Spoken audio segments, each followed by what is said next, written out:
Hey folks, we are back live. I've had some dinner. Things are all nice and good. And we've done a little bit of an update. We have finished off the Ballista team. I tried out a new gloss. Now the base is still drying a fair bit. But I've tried out the Cryptek gloss and I'm digging it. I need to do some highlights here, but looking pretty snazzy. I like the way it catches the light.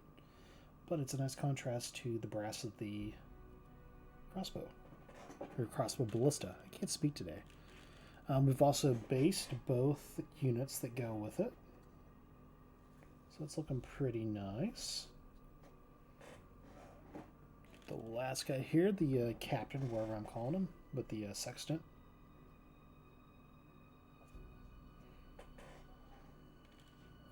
So, for tonight, we have a little bit more that we're going to be getting after. And we are going to be after, and what were these guys? Castigators. They have these giant, they're crossbows. I mean, they call them great bows, but it's a crossbow. But we have got a squad of 5 of them. Come here. There we go. And this appears to be the commander, which we'll start off on. Okay, per the usual, we are going to start off with the red. And you know what? I got some new paintbrushes that are just begging to be broken in.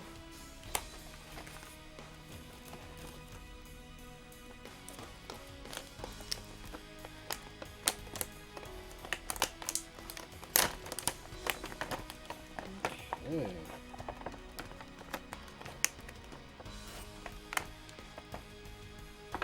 Let's see. Doesn't have any details on these, but it's a very stiff brush. I may not use that one.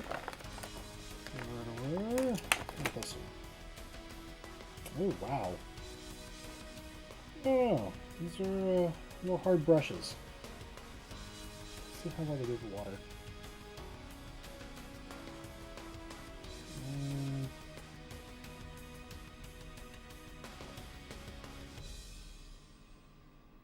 May wait on these. I'm not sure how they're going to perform. Oh, the bristles come right out. Okay, I can see why they're on sale. We will wait on those. Instead, we're going to grab back our layer brush.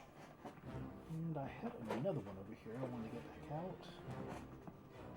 It's not that one. Oh, where'd you go? Huh. I don't know where I put it. I'm super prepared tonight, as always. Okay. Well, in anyways, we're going to be using the larger blue here. So I just feel like getting after it. Give that a shake. Which one am I using? This is my reserve pot. I've got 2 of these. Let's get up and after this. Set these to the side.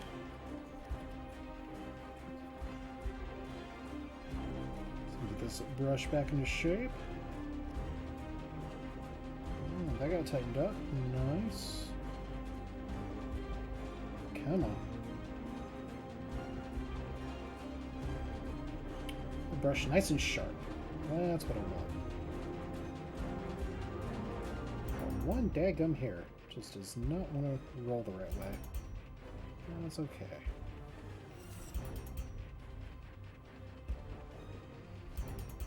Oh, you know what? Let's do a little bit more professional here, huh? Get in there. Set these to the side. Open up my drink so I'm not fighting with it. There we go.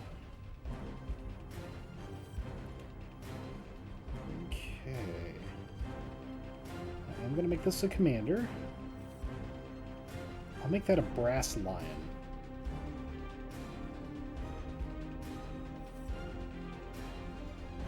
So I kind of like the idea of that.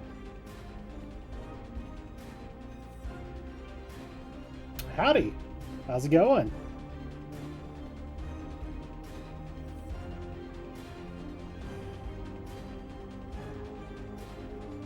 That's good to hear.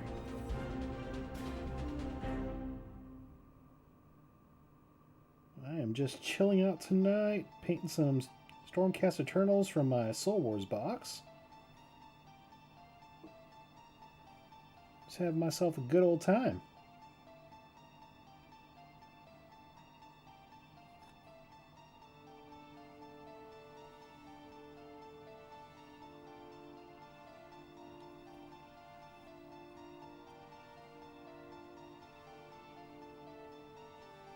So you said fellow painter there. What'd you paint, man?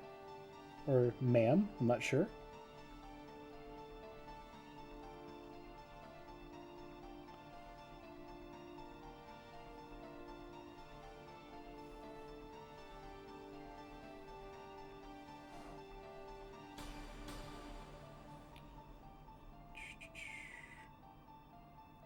This brush is just a little too big. Ah. Very cool. Yeah, I've had quite a few people tell me I need to start getting into the WizKids D&D miniatures. Start painting those. I'm thinking about doing that, but my local game shop has some excellent Reaper minis. I think I'm going to start investing in and painting those. Plus, I'm from Texas, Reaper's in Texas, so I'm going to rep that Texas pride.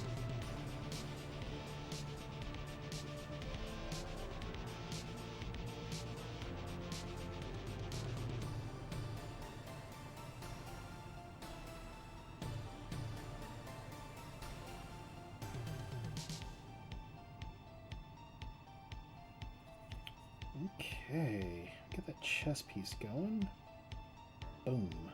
Nice. Alright, we're going to go around the outside edge of this pauldron.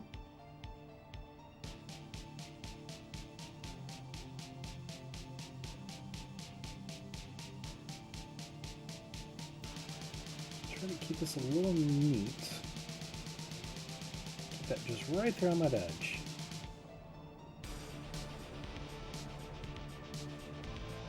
Oh yeah, my daughter loves their dragons. About every time we go in there, she's like, "Daddy, can I have a dragon?" And I can't say no.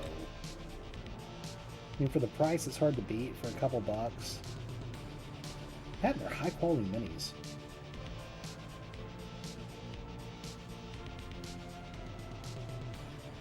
That chest a little more.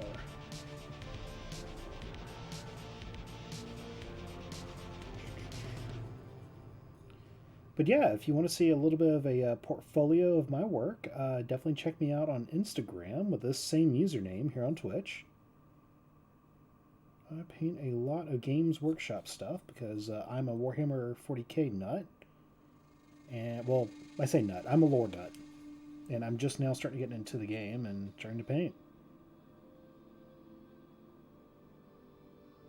Let's get these 3D effects. I'm going to use the paper towel method here.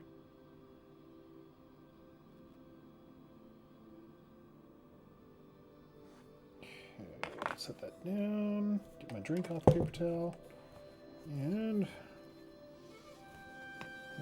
kiss a little. Boom. Yeah, pulled up pretty good.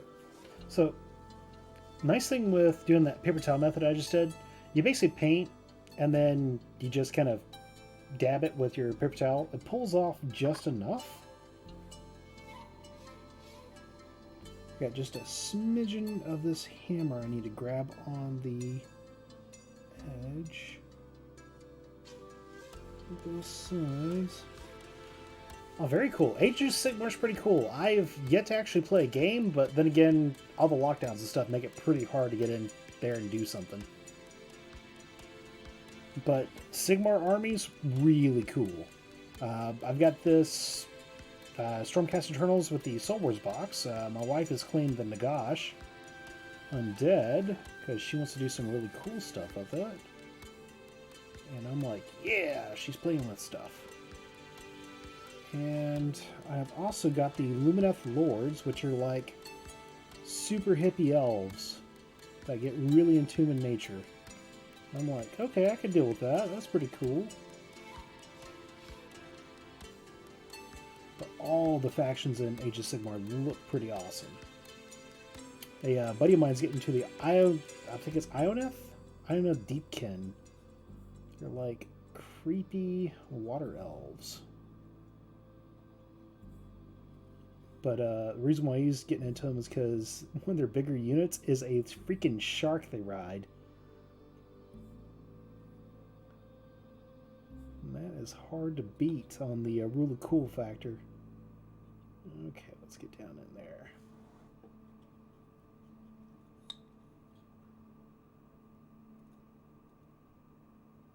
But I am also doing a giveaway once I hit 20 subs here on Twitch. I will be giving away a new M box thing, a 40k cultist.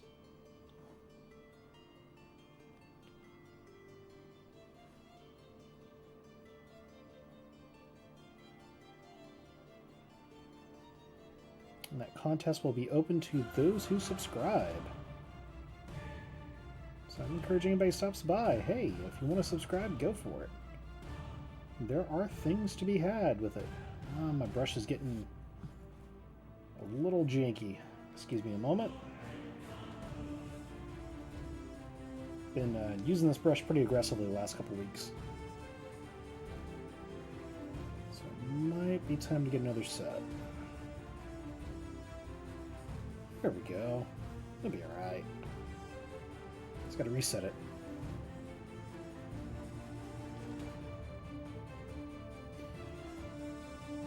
I paint fairly aggressively whenever I get my base colors going.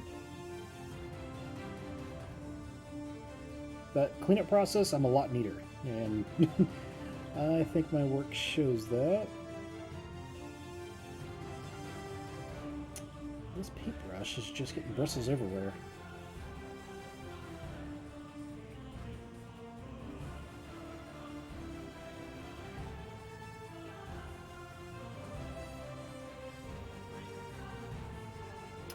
These bristles are just getting everywhere. I need to swap to a smaller brush.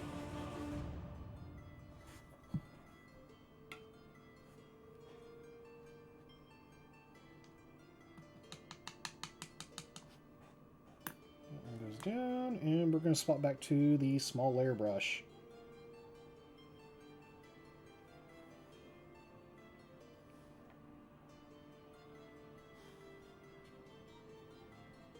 But yeah, if you have any questions about Age of Sigmar or 40k, I'd be happy to answer them. I won't say I'm an expert, but I'll answer them to the best of my ability. Oops. Nothing was seen. I was trying to slide that underneath there and didn't realize the cloak was in the way.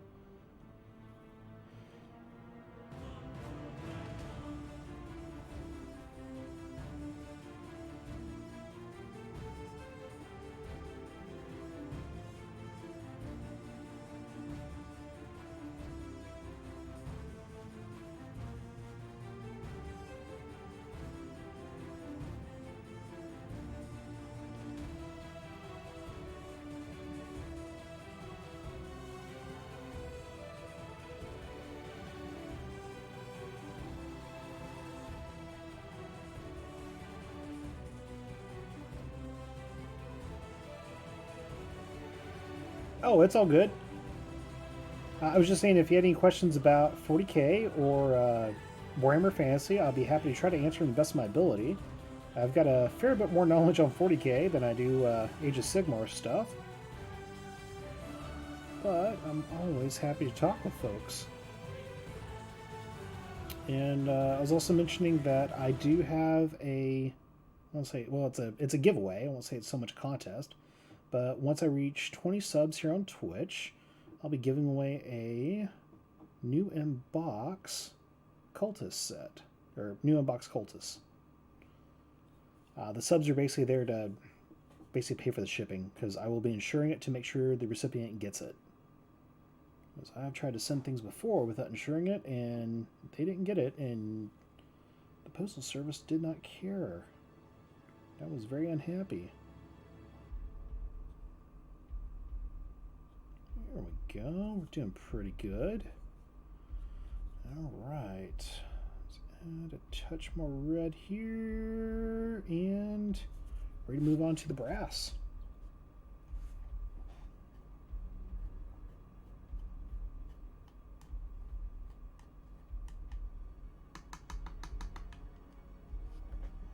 Close up the paint. More brass. Give that a good shake. Spin the plate. There we go.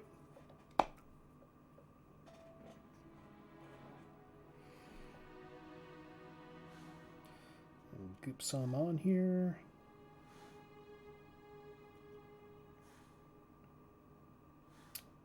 And I forgot to get my clear water. But it is right over here.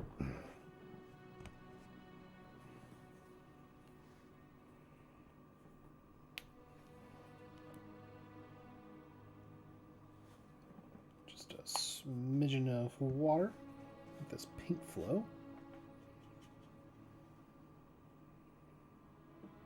There we go. That's looking nice. All right. So we go up in here. So we're getting this lion.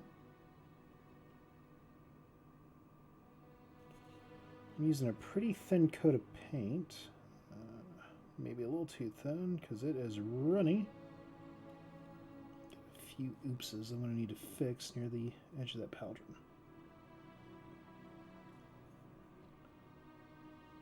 But overall it's pretty nice.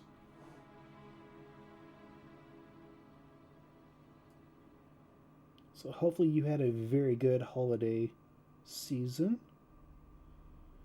Mine has been very interesting to say the least.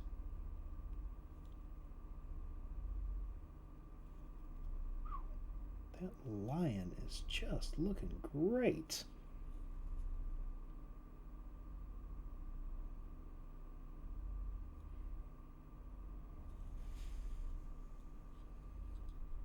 I love how the coverage gets on that.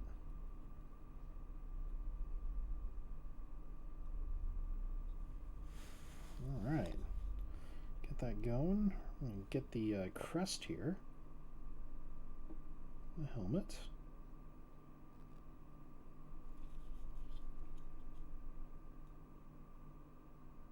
Trying to avoid getting on the head itself.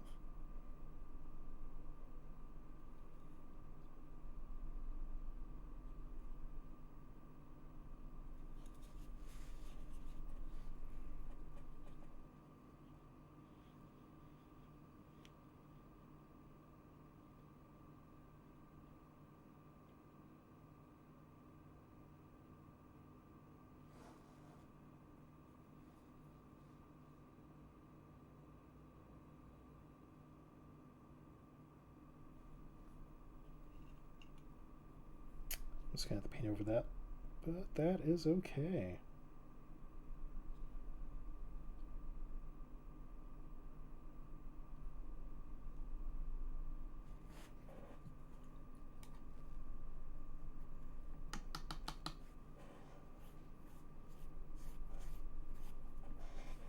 Alright, just had a little too much paint loaded up in there. You know, this song is just a little weird, so fast forward. There we go. Nice.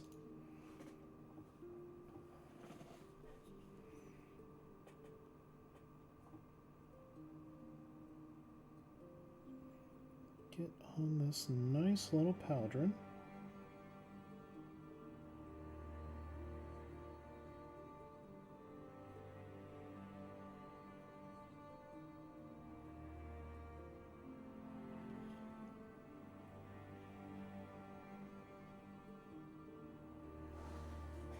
It's a little hard for me to see. I think that desk lamp may be just a bit much for this. But we'll keep it rocking and rolling. Gotta remember to keep this in focus where y'all can see it too.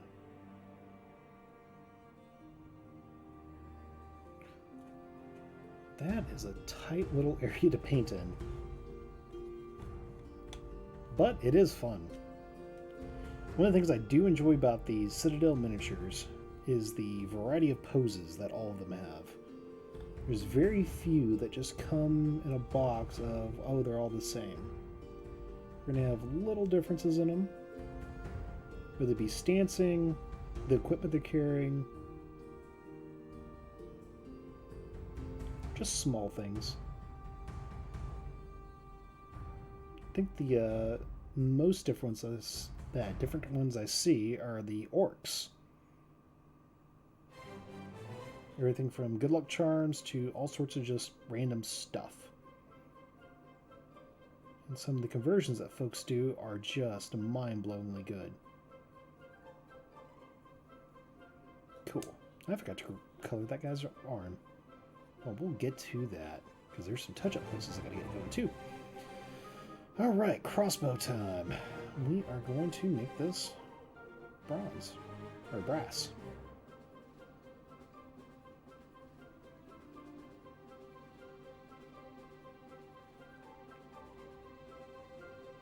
Lightly let the paint run itself.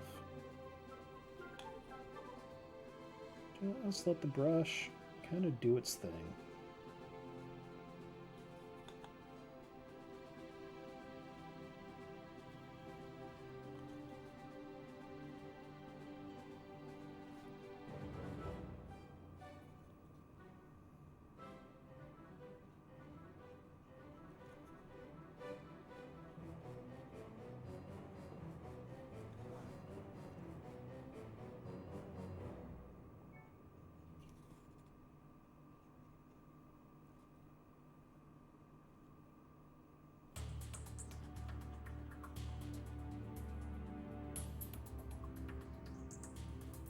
So you said you're getting your hobby knife. What do you happen to be working on tonight?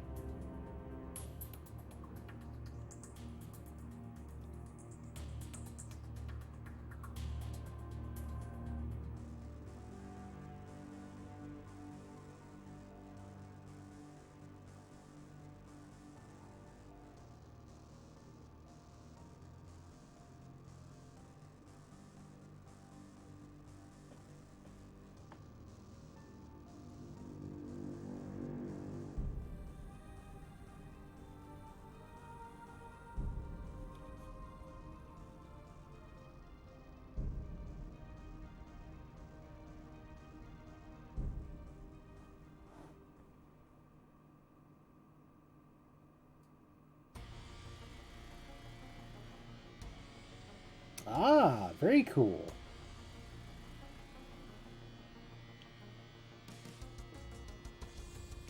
As you get into anything Age of Sigmar-ish, I really recommend these Citadel painting handles.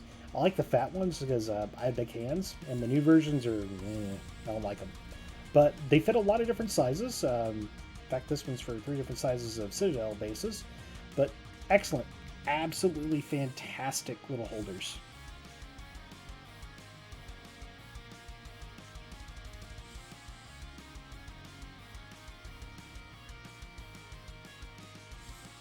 All these little nooks and crannies on this crossbow. It's pretty cool.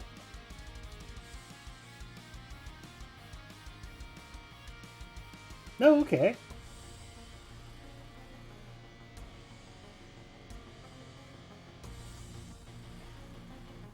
So we're going to go with just a traditional skeleton color? We're going to do something kind of crazy?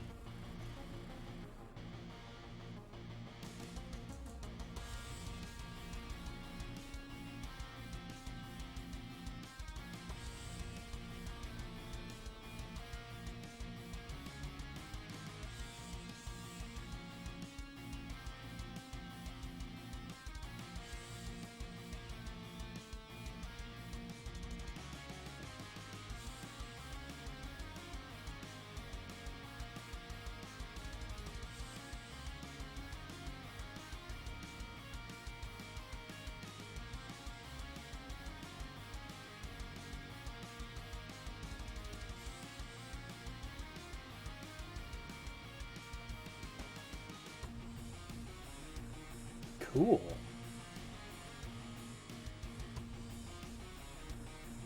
I have not actually used any of the Army Painter stuff. I've heard excellent things about it. I hear their metallic set that they just put out is out of this world good.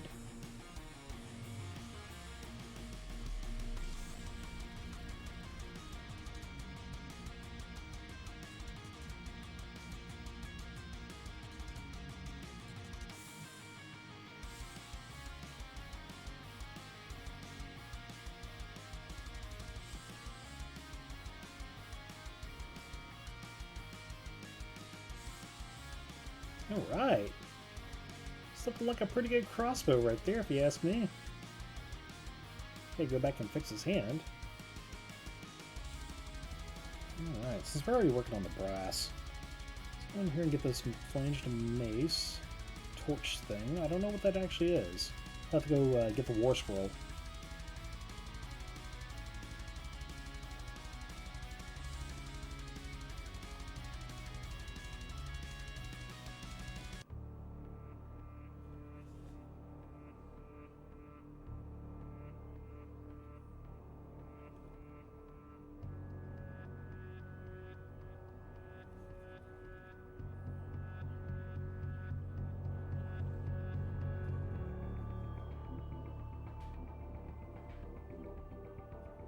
But I try to get on Twitch and paint a fair bit now. I've kind of found it being very relaxing. I get to meet new people, like you popping in. I do greatly appreciate you stopping by. And just talk to people about what they're painting and having fun.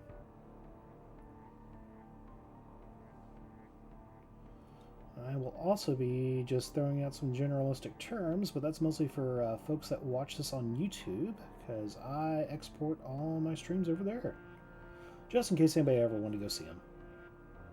I know Twitch saves a bunch of it, but meh, feel better having it up on YouTube.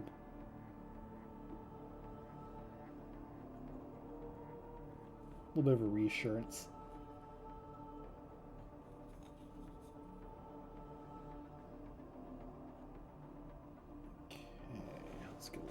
A little tighter. Oh, thank you very much for the follow. I greatly appreciate that.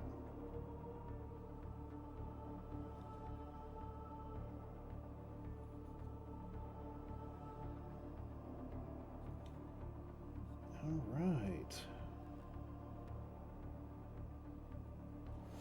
All right, that mace is looking great. One of the things I've found with this camera has been really able to pick up the white spots I just can't see very easily. Yeah, that's looking good. Cool. Alright, let's get these knee pads going.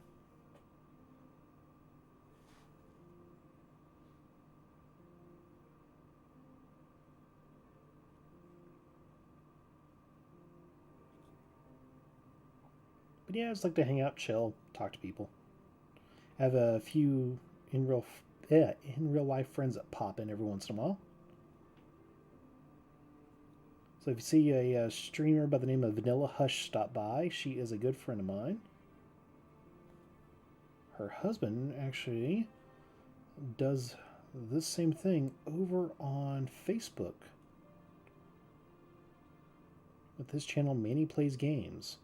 They paint a lot of Dungeons & Dragons stuff, and they are excellent people. And he has a wealth of knowledge about how to get streaming stuff going better. Here we go. I can see what I'm doing. Nice. That's one nice little knee pad.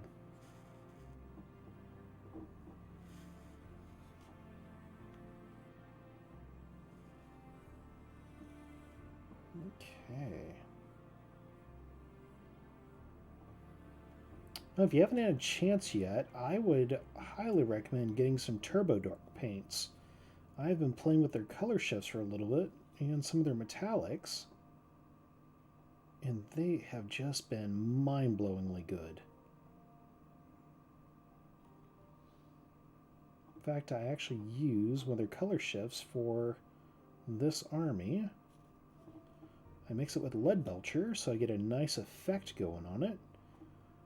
It's ground as lava mixed with lead belcher, and it just looks amazing wherever you have it up front in front of you. Looking out on a stream, it just doesn't look that good, but it really is. Speaking of, it is time to get that mix going. Well, we'll tidy up the bread I need to get.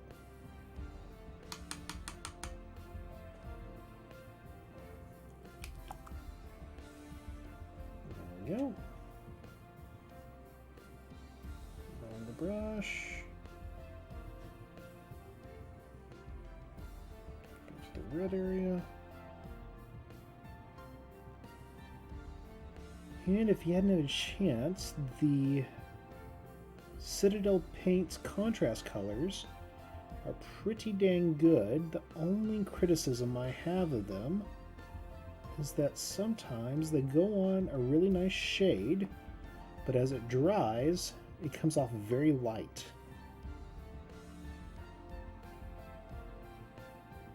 Yep. Ground is lava right on. Their gold, I'm just not a fan of it.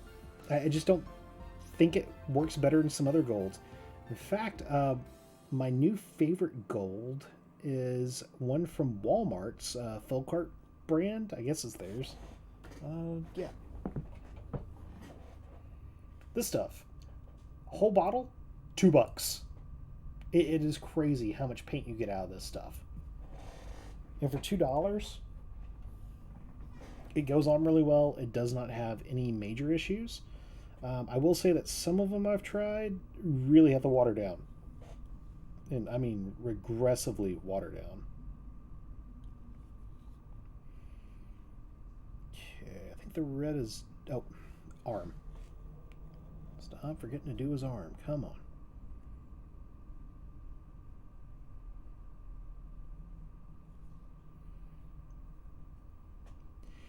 Yep. It's got this, I don't know, it's got a weird luster about it that it's almost like a yellow that's not quite gold, but it's not yellow. I don't know what their mix problem is, but it's just, I don't know. It looks funny.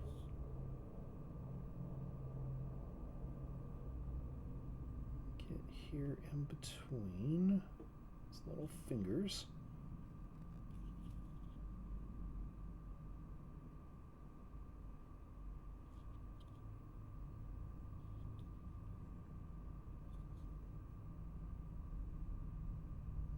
Push brushing.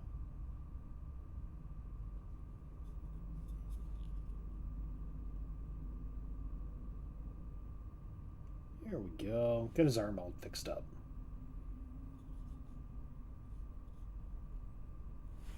Cool. Alright, time to mix up some of my specialty paint. So what I have been doing is, let's get my flat brush here.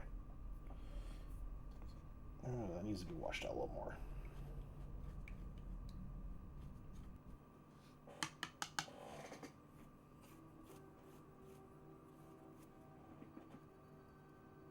There we go, that feels better. As I will take this here lead belcher, give it a shake.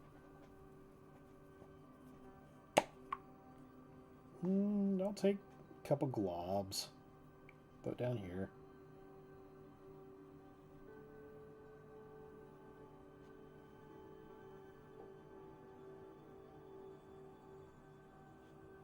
That'd be good.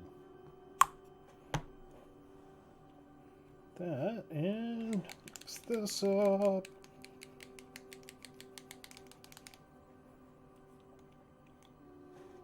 We will do a drop, about a drop and a half in that much paint. Add us a little water so it gets mixed correctly.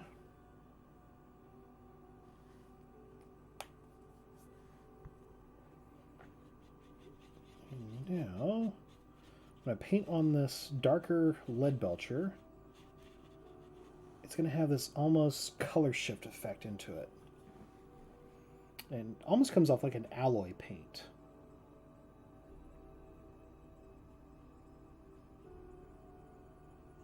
Maybe with the new lighting I got today, it might pick up. Oh, what type of super glue are you using?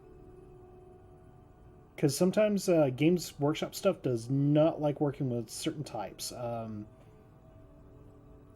like some of the craft super glues, like from like Hobby Lobby and stuff like that, their brands, I've never gotten them to work with any of the GW stuff. That's even worse for their Forge World brands on the resin.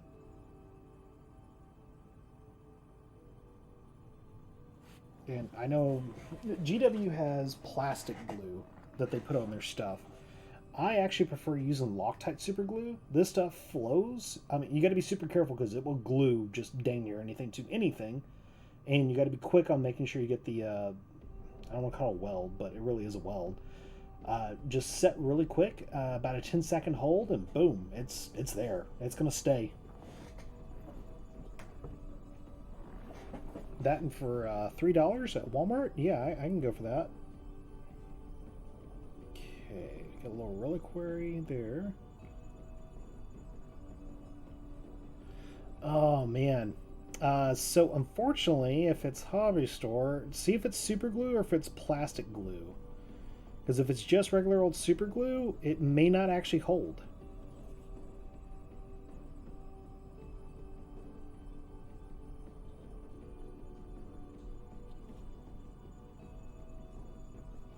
And don't get me wrong, the Games Workshop stuff is great, but it actually melts. I mean, and that sounds weird, but it melts the pieces slightly, so that way it gets a actual bond going there.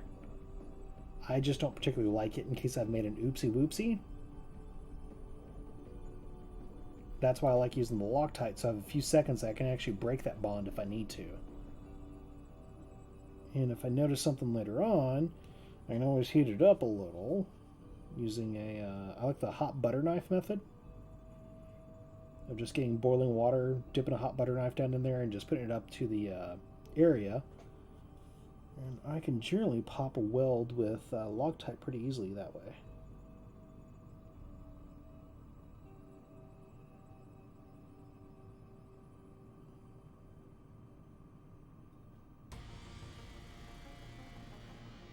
Oh yeah, Loctite's amazing for a lot of stuff. So, in addition to doing miniatures and stuff, I actually am a blacksmith and make knives. And I use Loctite, super glue, mostly the gel. Like I'll use a whole, well I say a whole bottle, I'll use quite a bit of it whenever I'm putting a knife together on the handle. Just to make sure it is not going anywhere. The handle and the pins.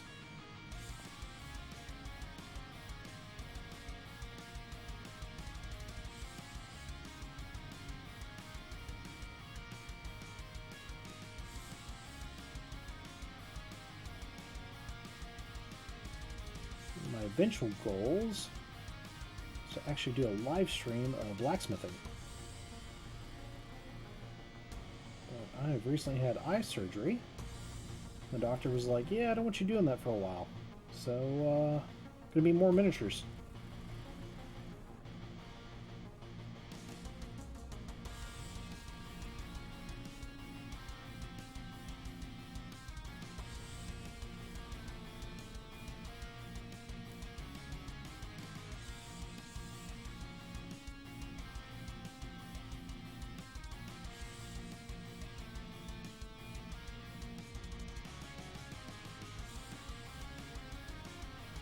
One of the other things I hope to do in here is eventually start giving some tutorials on how to fix hobby tools. So I see so many people that get fed up with flush cutters for getting stuff out of plastic sprues or their hobby saws and things like that. And they just throw them out and just buy another one. And over time, that just adds up to be expensive. But if you know how to, one, maintain it, but also then fix it, it's a lot cheaper. And it does not take much. Because I'll be honest, I redneck fix a lot of things. Because I'm from East Texas. It's just what you do. It's kind of ingrained in our blood. Let's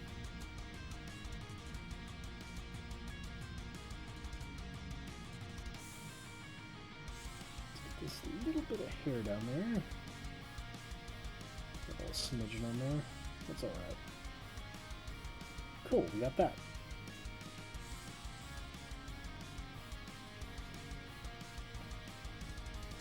Alright, so we got the crossbow done. We need to get the crest adornment. And then flat brush the details on the armor.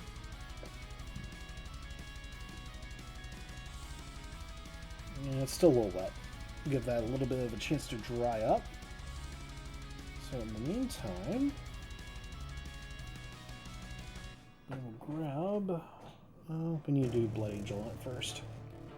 And then we will do some technical highlight like Blood for the Blood God. Let's coagulate it a little bit.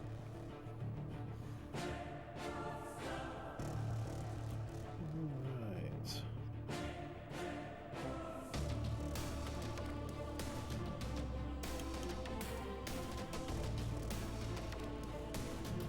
That's looking pretty.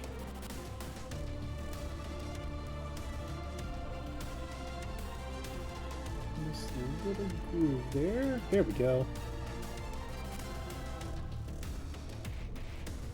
Okay, let's see a couple places I need to tighten up, get a little neater.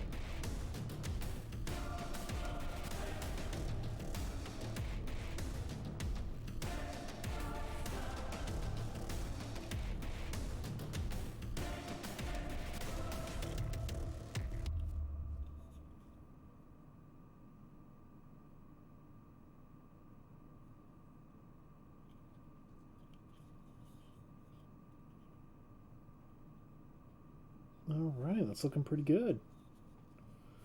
Alright, good old finger test.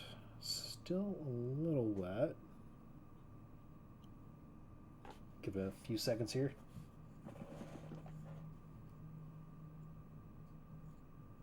Yes, they can be very small. So, not sure if you're familiar with Warhammer 40k, but the future skeletons are called the Necrons, and oh my god, are they tiny. Like, oh, it is ridiculous. You know what? I got one or two around here. Somewhere. I'm going to put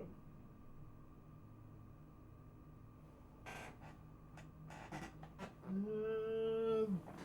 Don't know where they're at right now. But they're somewhere. But yes, they have very, very thin, spindly arms and all sorts of stuff, and it's not fun to assemble them by hand. I like using those little model clip things with the little armatures that you can just set in place. I like using those quite a bit. Alright, that is brass, right? Yep, that's brass.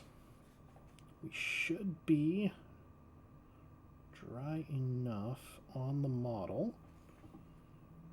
Let's make sure that's flowing. That's a good thicker flow. We'll start to flat brush this.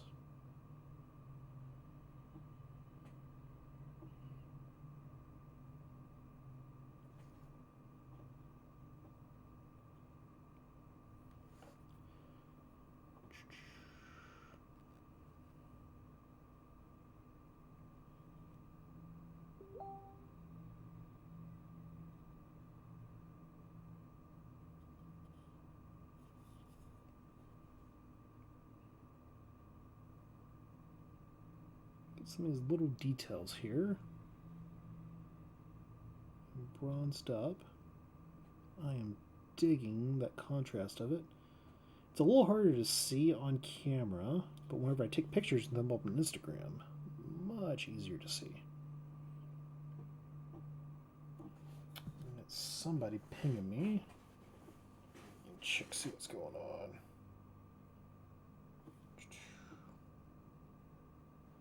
Oh, buddy of mine is doing some laser engraving. He's testing something out for me. So I'm doing an Imperial Aquila for me right now.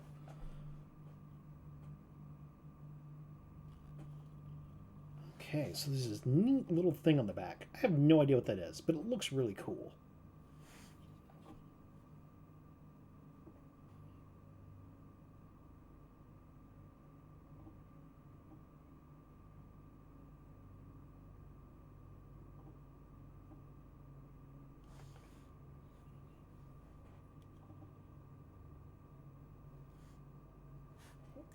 Close that red so we don't have any accidents.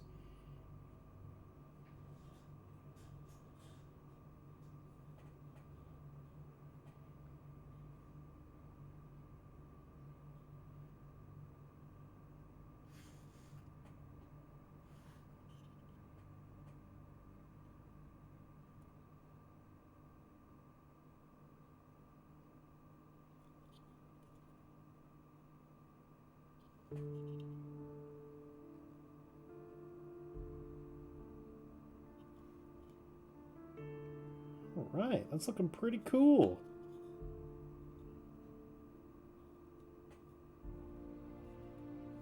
Alright, we'll do basic and highlighting later on this one. But I think for what we need, that is table ready.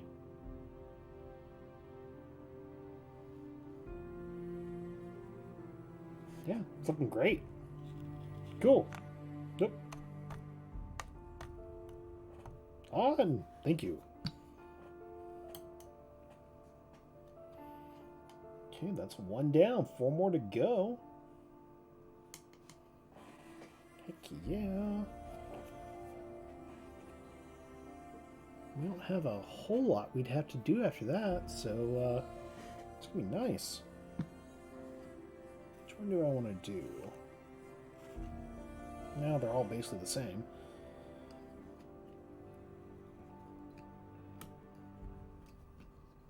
Oh, come on.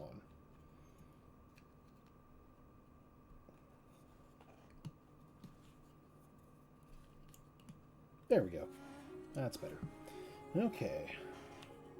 Like I've been telling people before, start with the red. This is much easier to paint over the red than it is to have the red paint over anything else. Spin this back around. Get a little pull going. Yeah, I definitely don't recommend assembling anything Games Workshop related on a carpet. And I say that with an office that is carpeted. Okay, so take a look at some of my reference models. We just did gold shoulders on these, so we'll start with the arms. Then move to the head.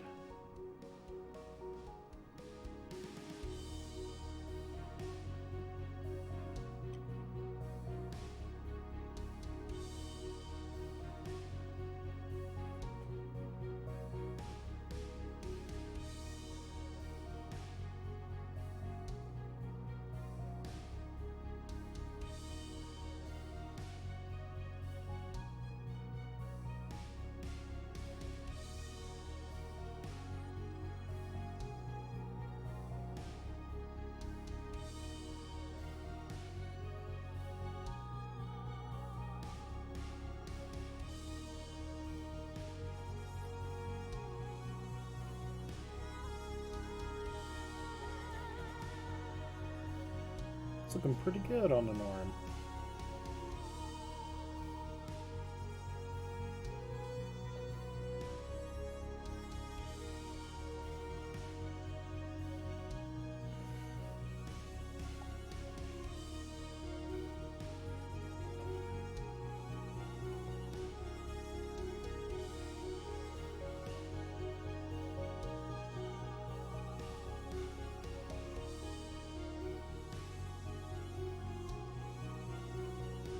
Oh my goodness, yeah, that would be awesome. No bones about it. That'd be a rattling good time.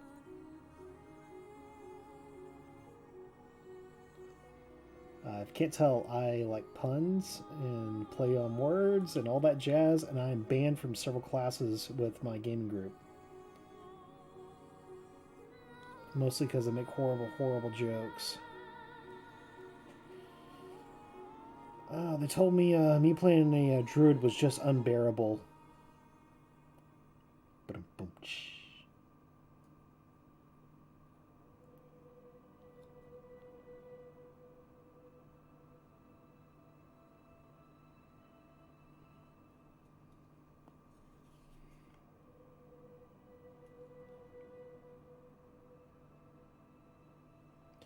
But I have some friends that we were playing Dungeon World this weekend to kick off the new year. And in there, I will be playing a druid. If you hadn't had a chance, definitely check out Dungeon World. It is a fantastic little system. Oops. Got a little on the crossbow. But that is okay. So we'll fix that up here in a little bit.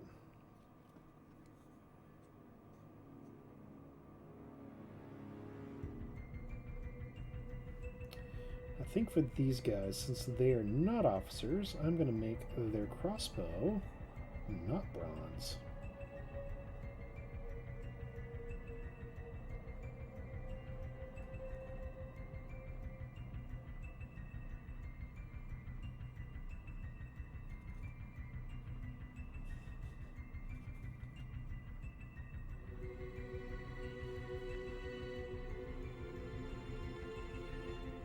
It's a little easier to track who the officer is.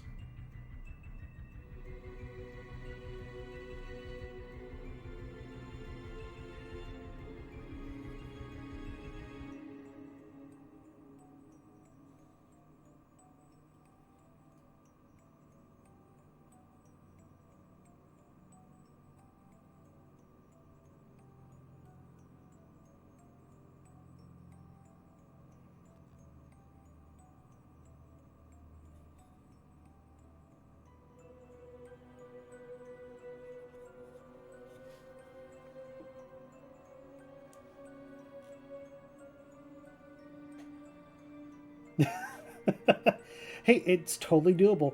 It is totally doable.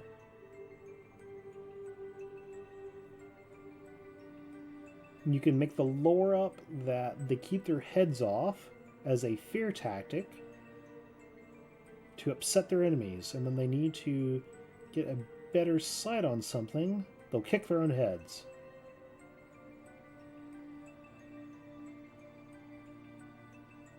Send them screaming at the enemy to demoralize and destroy their enemy lines and bite their ankles.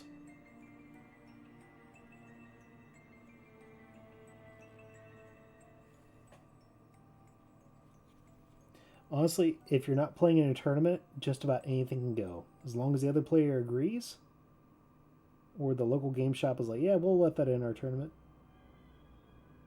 And most places are pretty cool. You very rarely have a turbo grognard that does not want to let you do something.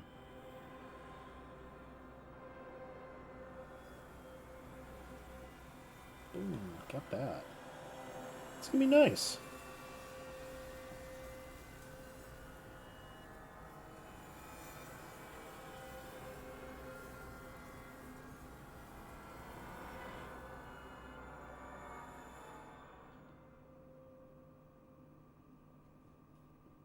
But I recommend anybody that wants to play either 40k or Warhammer Fantasy of any sort, whether it be the tabletop or wargaming for Sigmar, to just have fun with it. Don't take it too seriously. That's the biggest issue I see with it. There you go! I'm getting in some lore making there.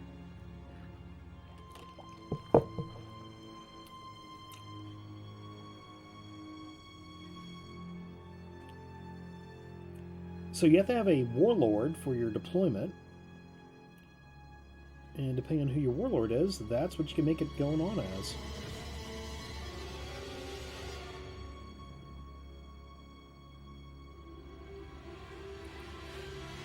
Yeah, this is Bob the Necromancer. He slept in one too many times. He didn't really get the whole putting things together.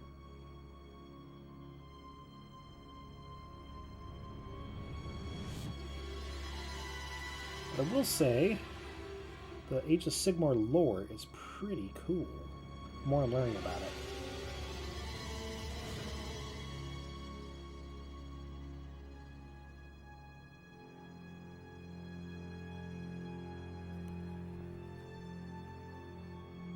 Sigmar was once a man who became a deity.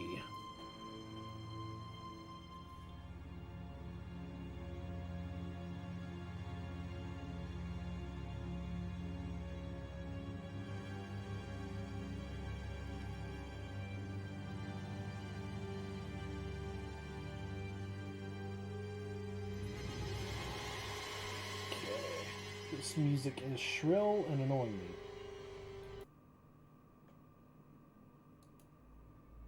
There we go. It's better.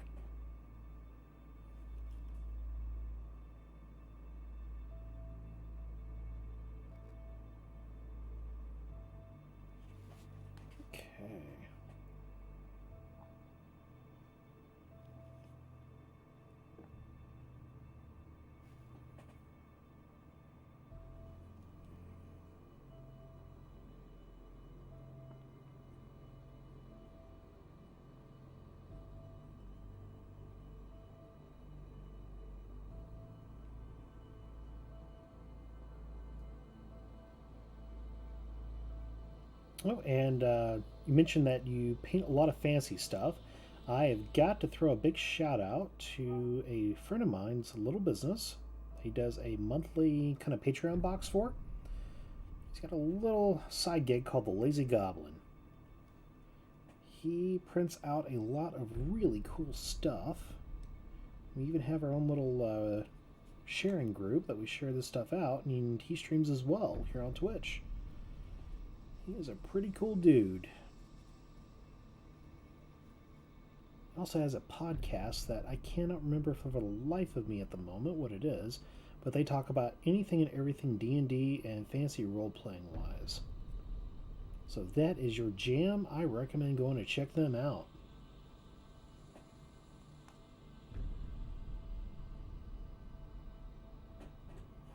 I dig the lore. Very nice. Okay.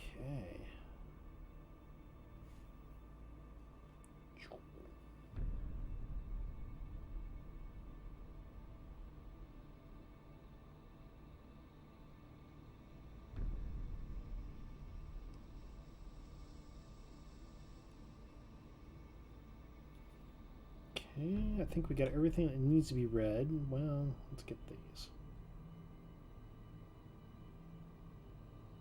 I like making these 3D effects red.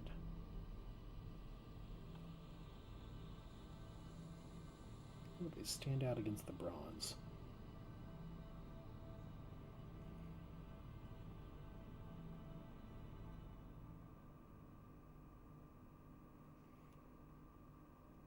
Cool. Got that. I'm gonna take this brush out. Yeah, it's done soaking.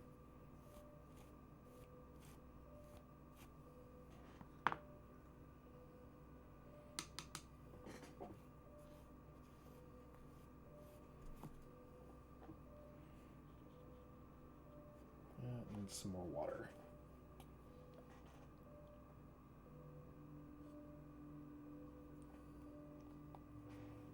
That might be a little too much water, but we'll just add a little more paint.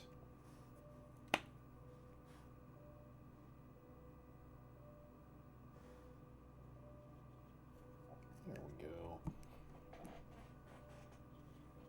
And a nice little stir. Need a little more paint in there.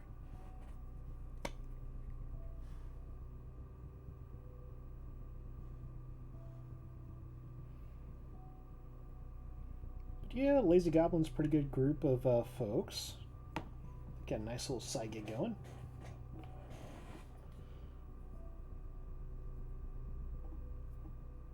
Cool.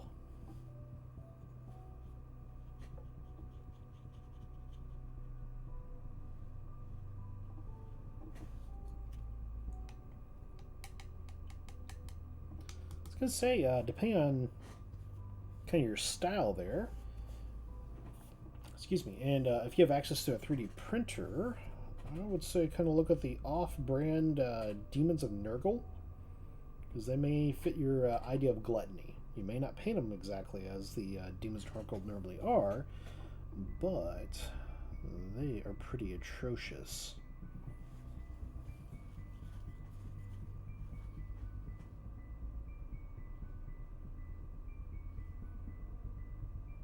They definitely give that gluttony vibe.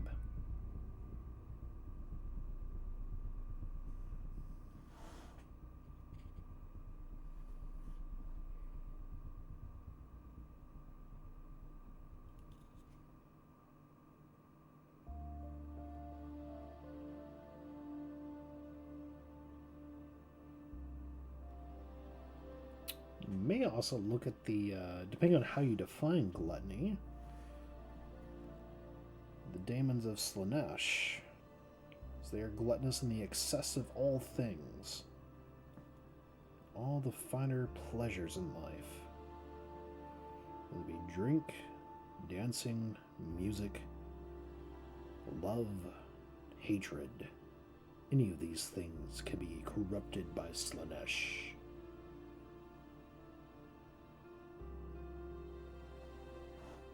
And legit, that is what that Prince of Pleasures gains its energy from.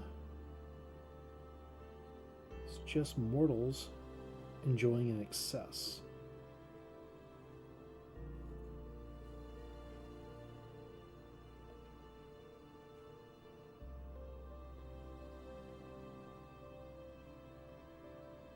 Oh, that is awesome! I've been playing World of Warcraft since late beta of vanilla. So yeah, if you get that, definitely keep me in mind on sharing pictures of that, because holy cow, that would be freaking awesome.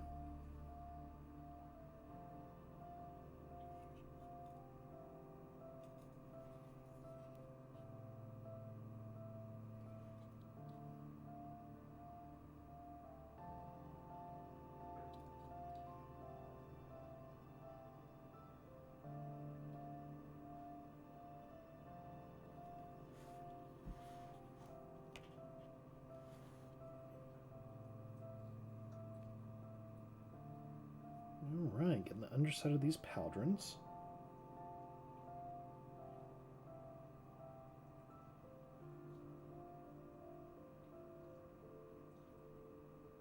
Oh man, resin printers are the bomb!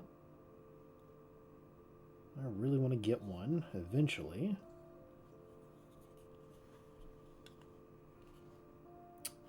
Yeah, that pauldron really came out nice. Check this out, since this comes into focus. I'll do the touch-up work a little bit later.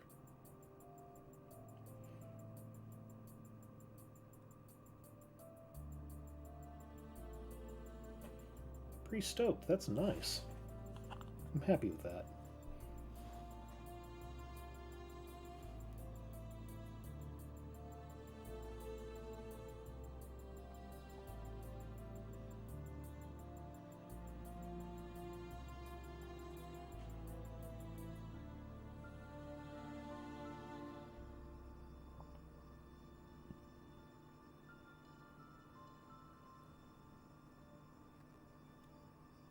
Oh, I forgot to paint the back of his head.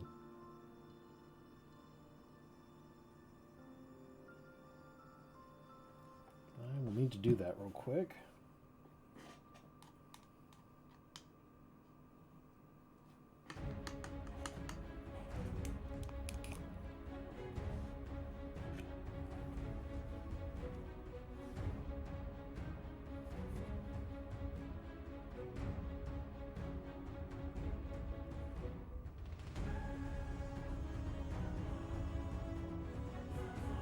Uh-oh.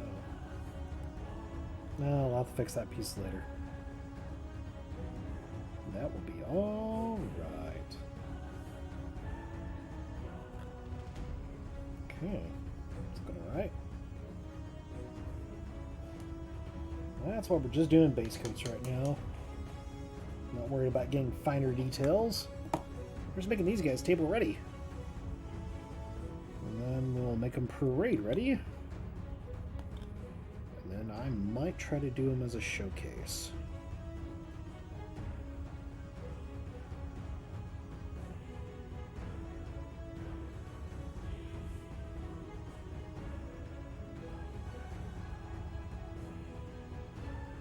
So if you do get into any of the Warhammer games, one of the rules is you have to have your miniatures painted to at least some degree. Basically, don't have a flat gray, have some sort of color scheme going.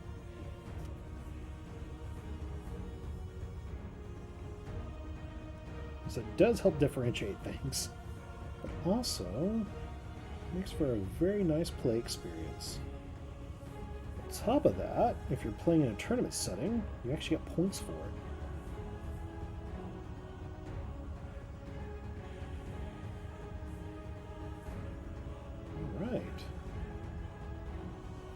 That is one nice brass shoulder.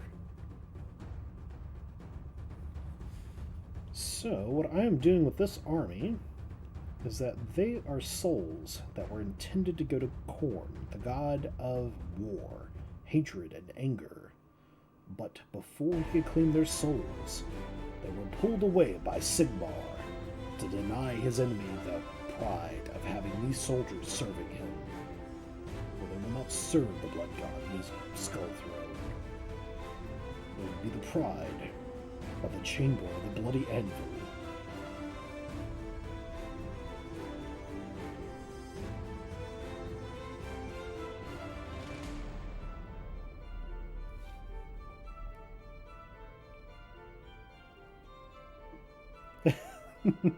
Oh yeah.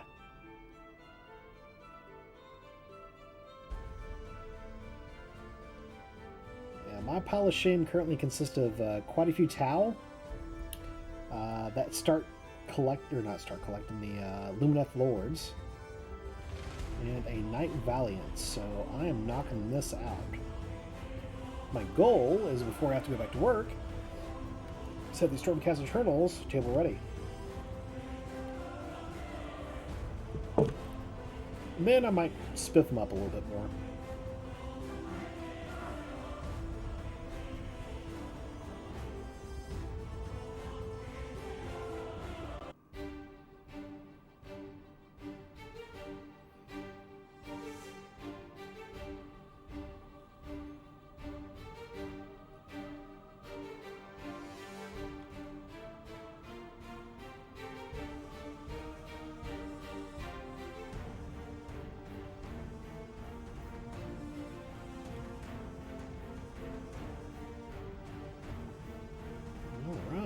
We're doing excellent here. We'll fix this shoulder piece up real fast.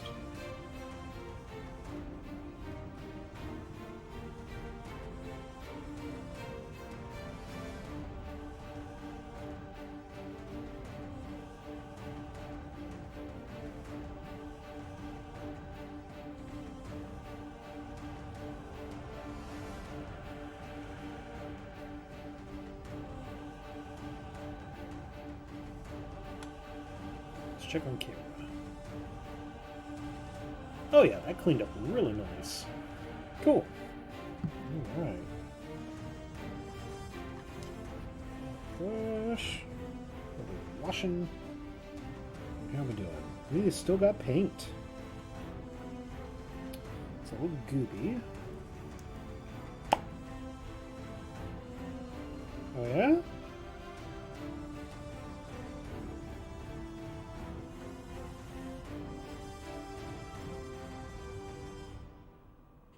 Something catch your eye?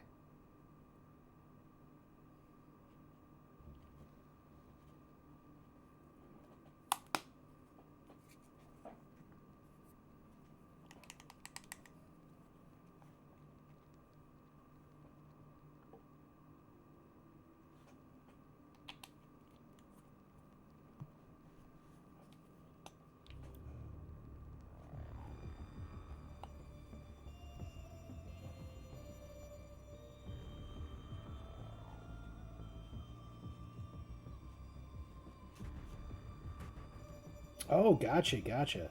Yeah, there's some really good ones out there. I'm drawing a blank. Mini Wargaming is actually pretty good. They also do quite a few contests. Some people like Dave, some people don't like Dave. I think he's just a character. But they try to do a very good job on entertaining their viewership and even their patrons or wherever their little services that they do. But they do some really good battle reports, very in depth. And if you get really interested in an army, generally there is going to be a Facebook group for them. Like, I'm a big Custodes player. I like playing Custodes. I like their lore. I like the way they look. It's just my jam. And there's a really nice Custodes Facebook group, Talons of the Emperor. And some of the best Custodes players in the world are actually part of it. And some of the guys that get to actually playtest the new rules for 9th edition, before they came out to the general public, hang out there. And they answer questions.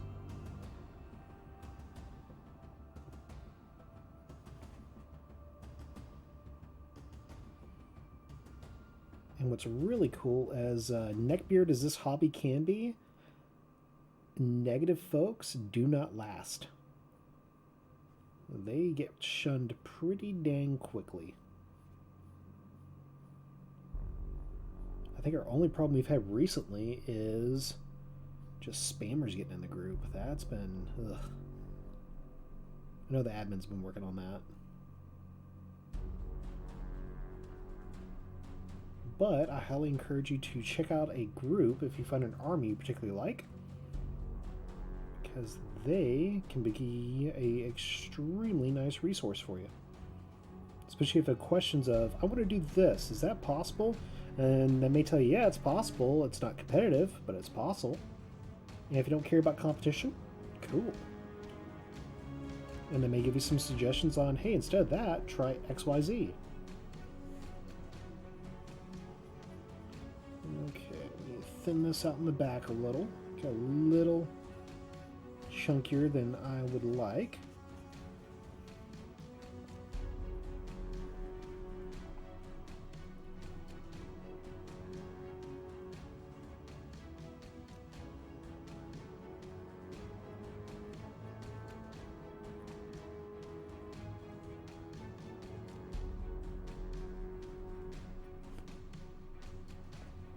Alright.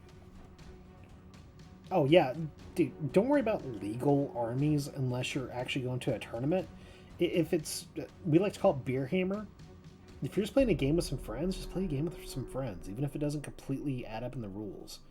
I mean, you can make it themed of, oh yeah, this is what was on this world to defend. That's what they had. That's how I started. I mean, I had a bunch of random hodgepodge stuff. Like, I didn't even have a warlord for my Custodes army for a while.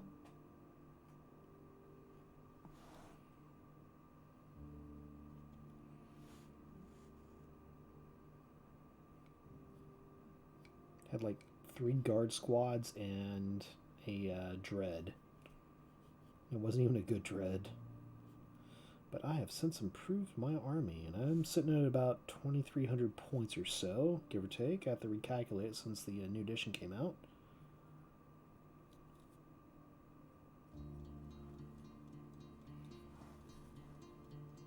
But the big thing is, if you're going to play, it's a game. Have fun. There's way too many people who do not remember that. Oh, so she's holding a bolt in her hand. Okay. That's what it is.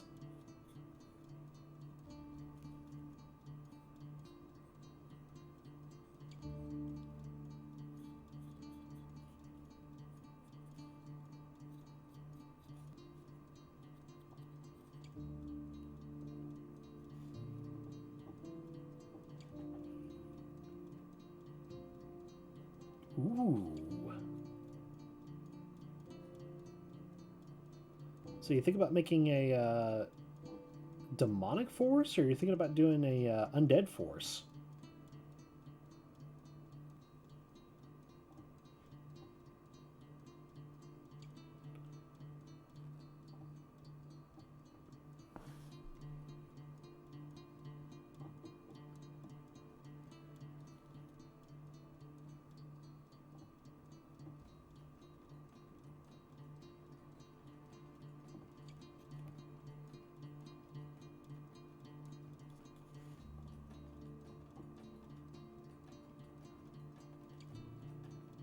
Okay. Yeah, well, yeah, you mentioned that. I should have paid attention there.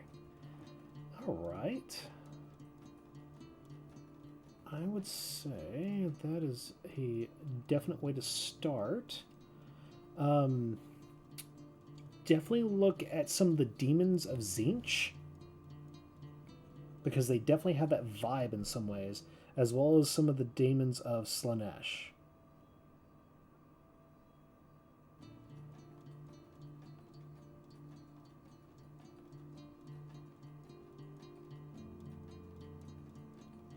Go. That should be pretty good. I need to thin down some areas.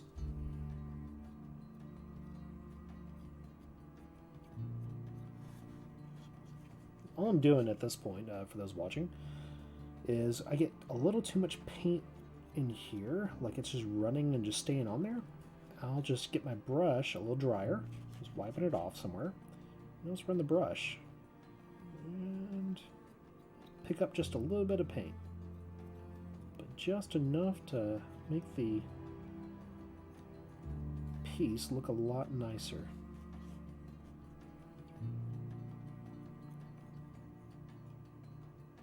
Okay, we got some touch-ups to do, but he is almost done.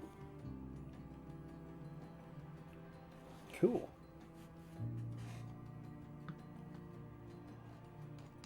Okay, we'll start with the reds to do our touch-ups.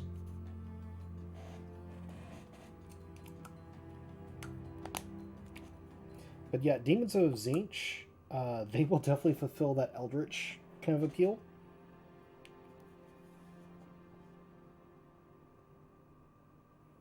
Ooh. Definitely check out the Daemons of Slaanesh. There are quite a few out there that would fit that niche, and they are horrifically creepy. I don't know their names, but I remember seeing them. It's like one that's a harp made out of still living Eldar, space elves.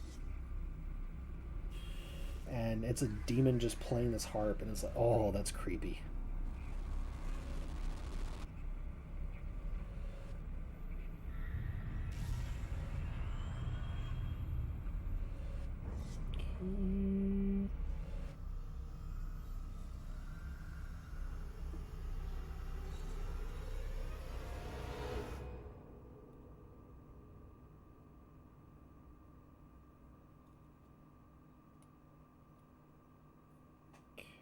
Get that fixed up.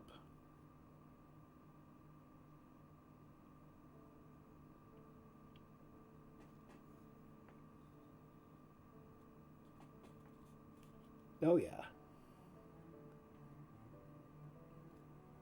Of course, there's a lot of really cool stuff from Nagash and Warhammer Age of Sigmar that would also fit the bill, and maybe even the Vampire Counts.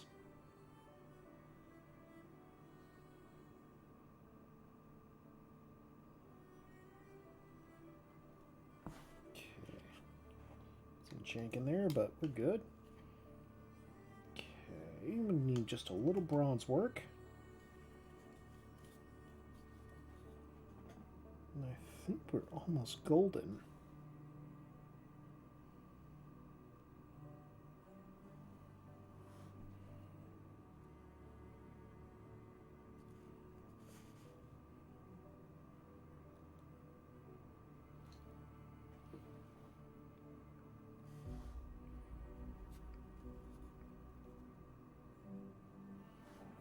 But yeah, the Nagash stuff, ooh, some of those are spooky. My wife is really digging them. She has this really neat idea. Let me check, see if that's dry. Not dry enough. Here. Yeah, it's dry. She has this really cool idea of her wraiths that she's going to be getting to go. Is paint the main body black, but let it fade out towards the bottom where the tendrils are. And the tendrils, she's going to do a slow fade into colors and go with like a corrupted rainbow effect. I can't wait to see her actually start on that, because it is going to be wicked awesome.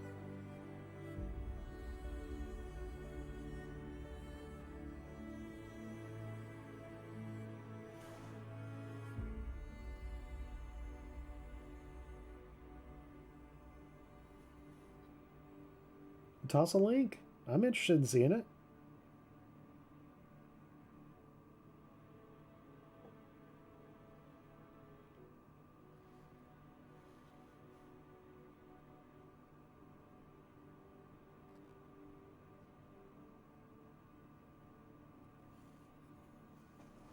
Okay. We've almost got this.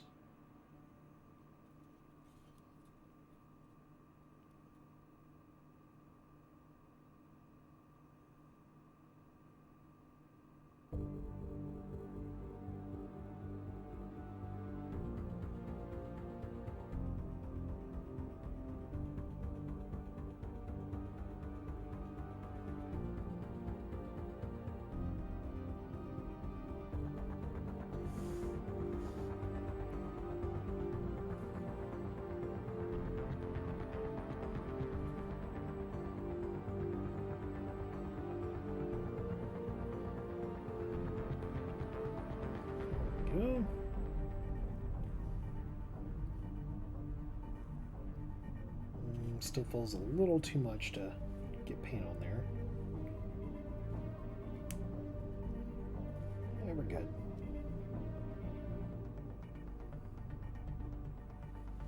Alright.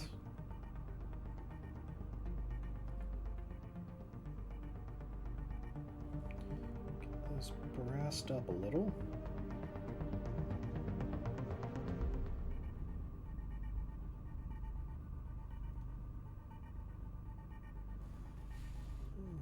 Oh, wow, that's a nice effect. Oh,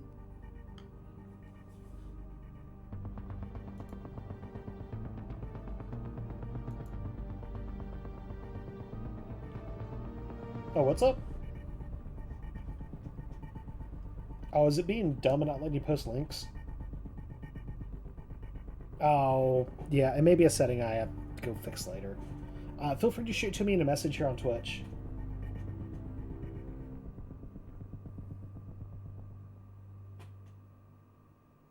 Yeah, I had some spammers in here at one time that were posting things to extremely inappropriate sites. So I had to put it into that.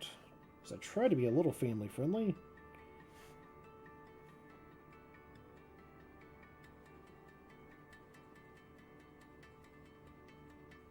That and folks I know at work actually watch. And yeah.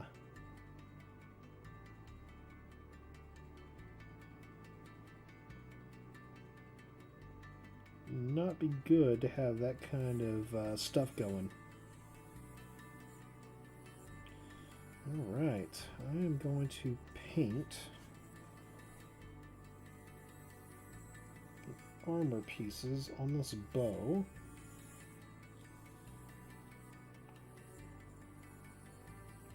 But I still don't know why they call it a bow. It's a crossbow.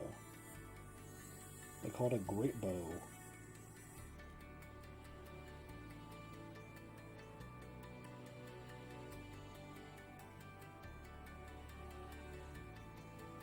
As soon as I can get this done, I'm going to pop over to my Twitch panel.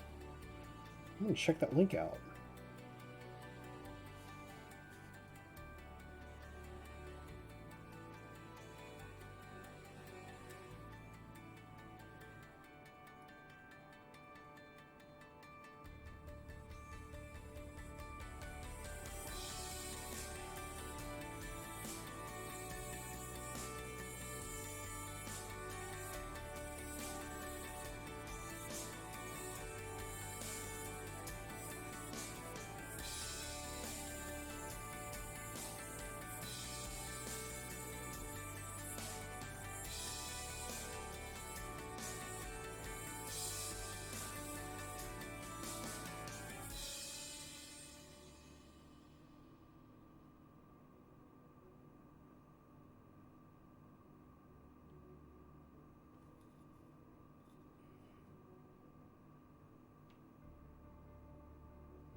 You know what? I better keep this on camera. I mean, that's the whole reason why I'm streaming this.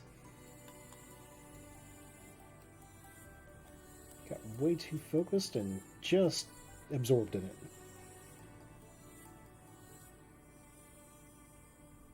But that's one of the nice things I love about painting, is that everything just seems to melt away and just get focused on painting something.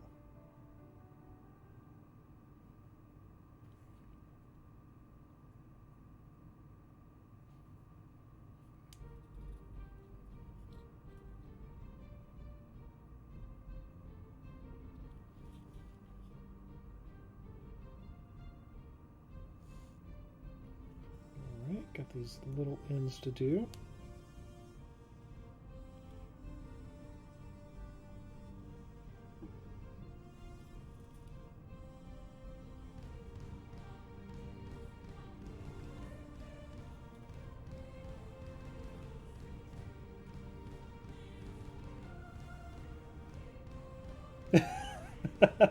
I have the same problem. That's why I got a little handy cam to go on the desk.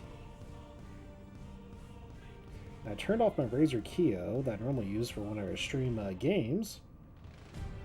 Because looking at the top of my head while I'm painting is just not fun.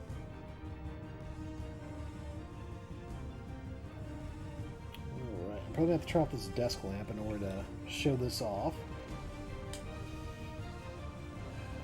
Okay, no, I can turn it back on. Let's get a little bit further back out here. So we got some nice bronze highlights in here to really make this Joker pop.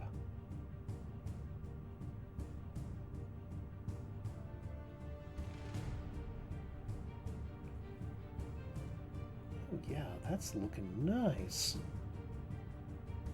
Can't wait to get some good pictures of my phone and put them on Instagram later.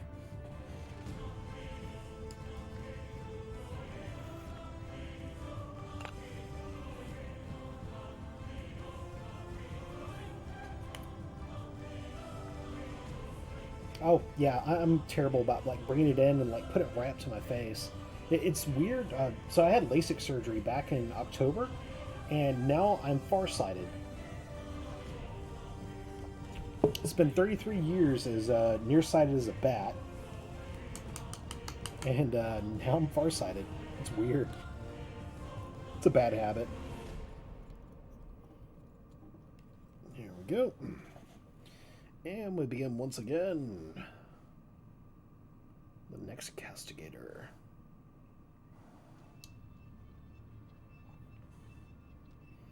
Let's start on his head this time. That way I can't forget it.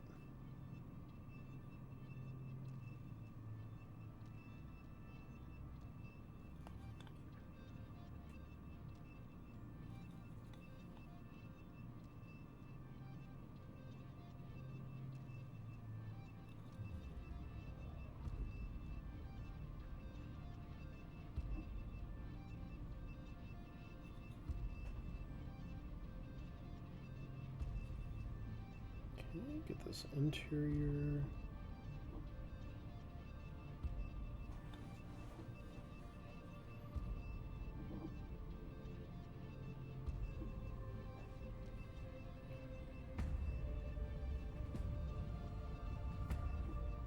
Oh yeah, I'm just very thankful my wife bought me a fantastic desk lamp / magnifying lens, because it has allowed me to really get in there and do some fine detail work. The craziest thing for me is, so I do knife sharpening and stuff like that on the side, and it used to be I could bring a blade and read the bevel and almost get the bevel perfectly. Just, I know what the angle is. Is it 15 degree? Is it 14? Is it a 21?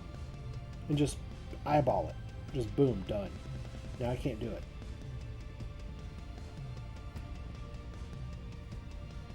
With that magnifier, I can get it going pretty good.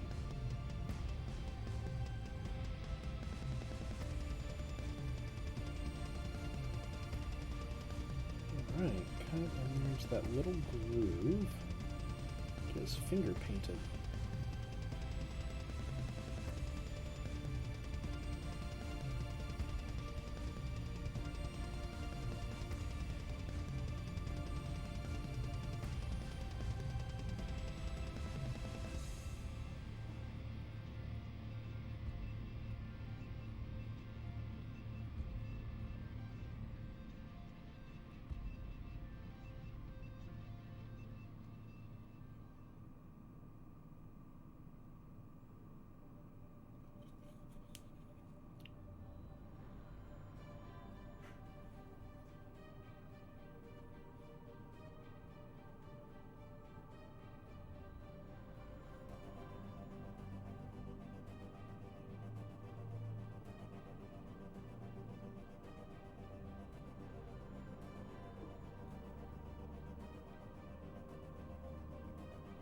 Right.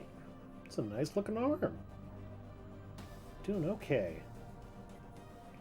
Let's get the back of his cloak done. Or head cloak area.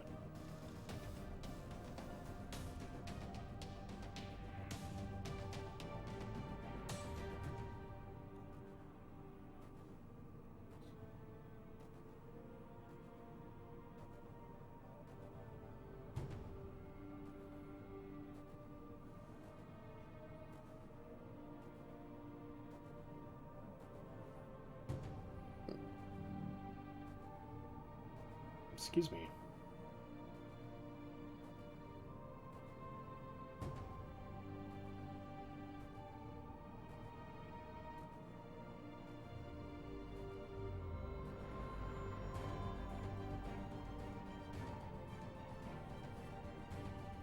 Not too shabby.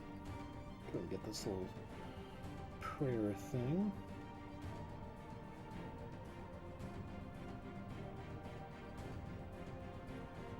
More of this.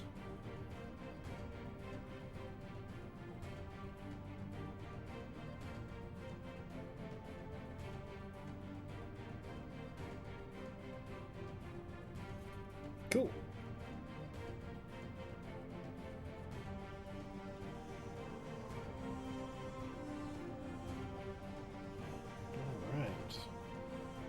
To the next arm.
All right.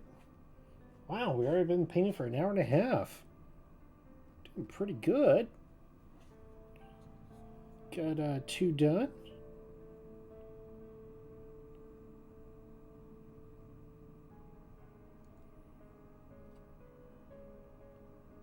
I think we're gonna work on all the rest of these.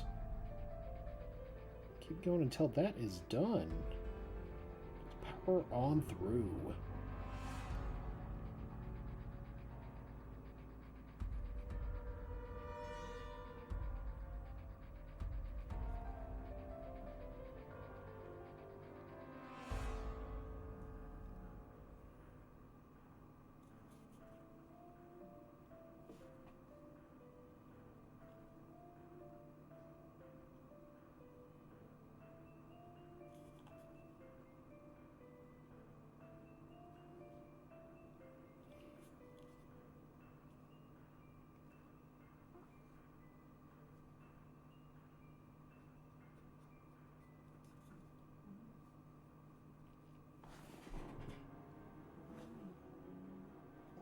One of my dogs is curled up behind me snoring. So if you hear a very odd sound that sounds like a tiny gremlin, that is my dog Gidget.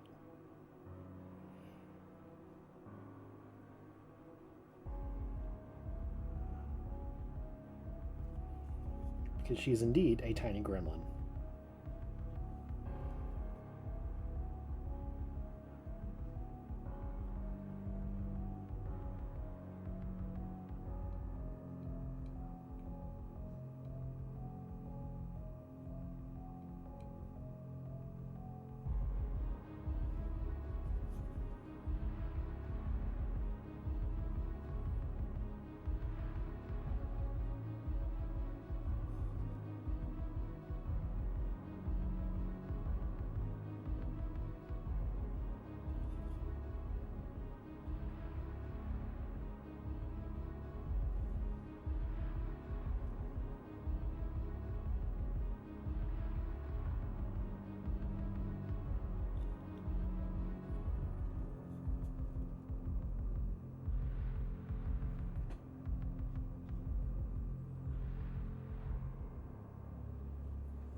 adjust the camera up just a smidgen.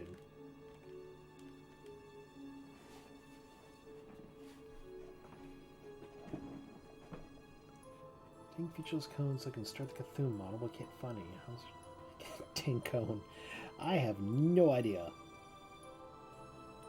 I know there's some people that can do some wonderful model making, but that is not my forte. Alright, I think we're doing good on the red for now. Got the head, got the chest, arms, and legs.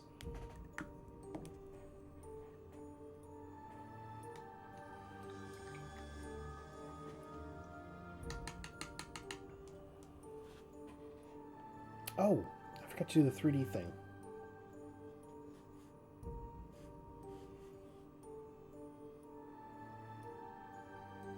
Yep, yellow red.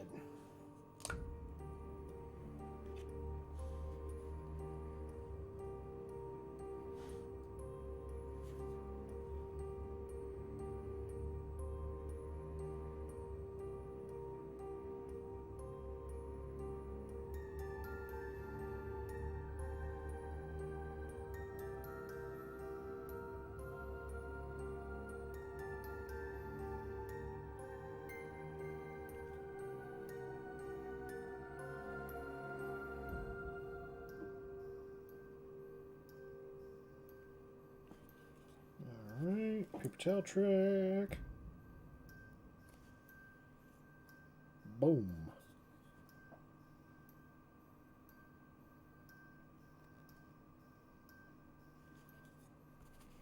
Do it again.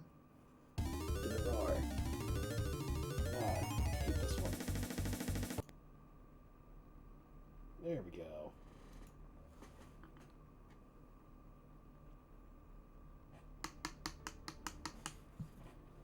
Alright, we're good. Let's start on this bronze.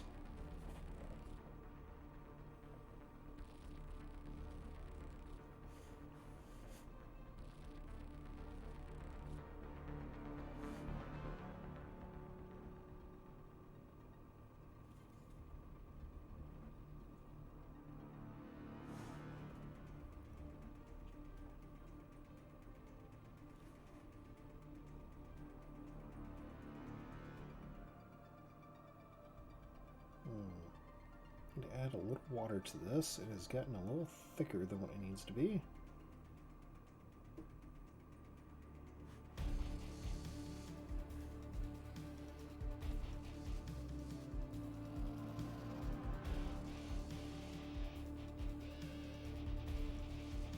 There we go. That's the mouth.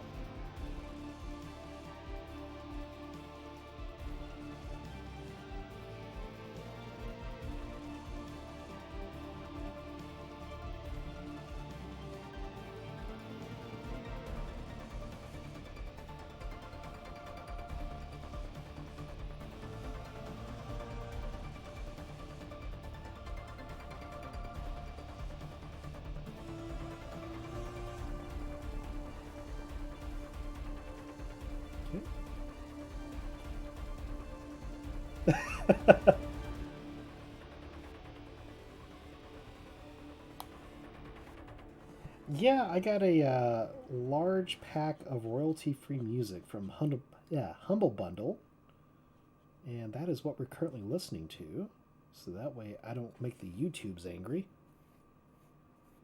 whenever I throw this up there.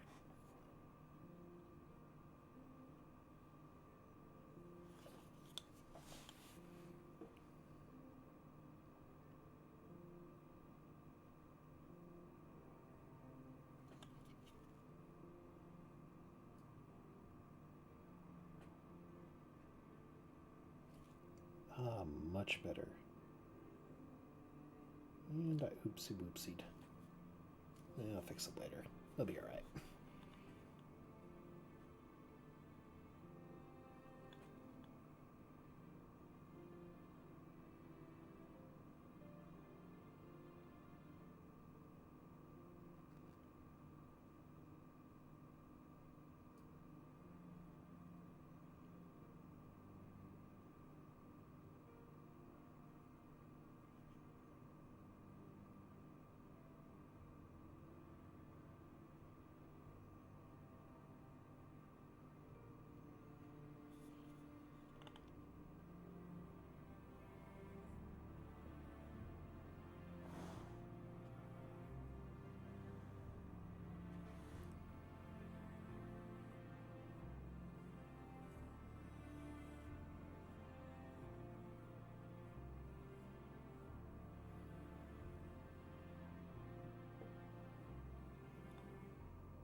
It's a nice shoulder.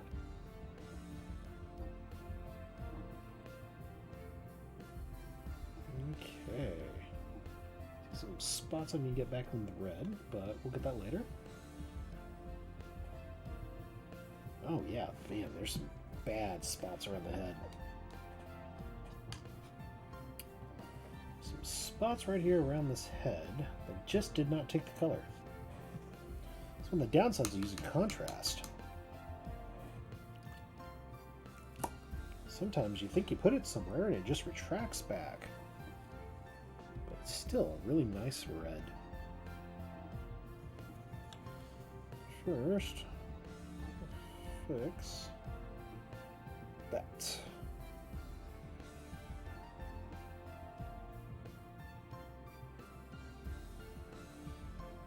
Okay, and fix the skull.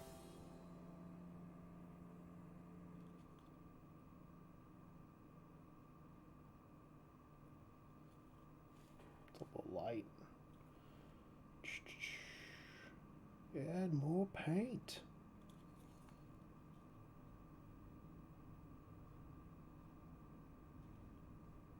Cool, got that fixed.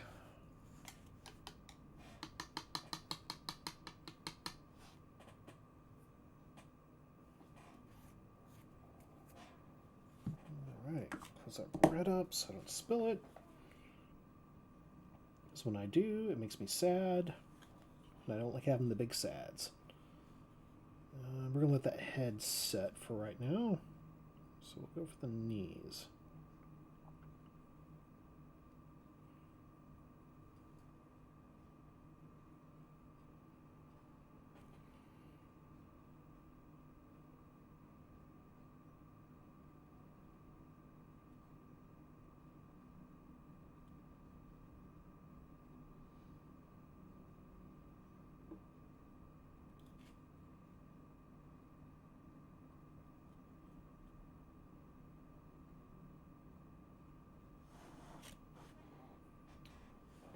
Okay, creepy music is creepy.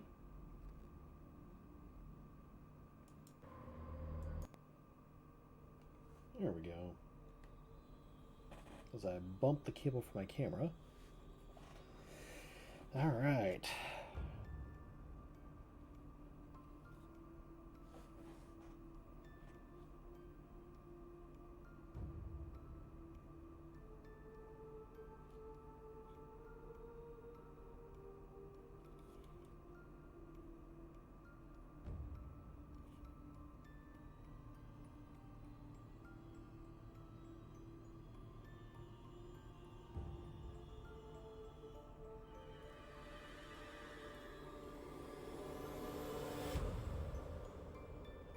Alright, we almost got this knee pad done.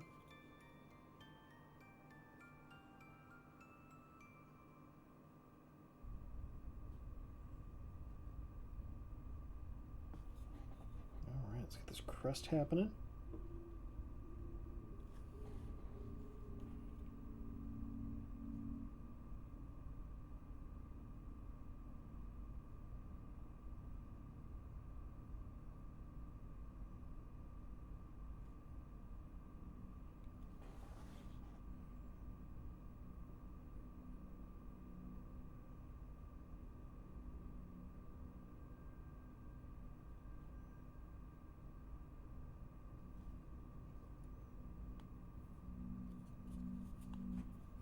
Let's hit a little.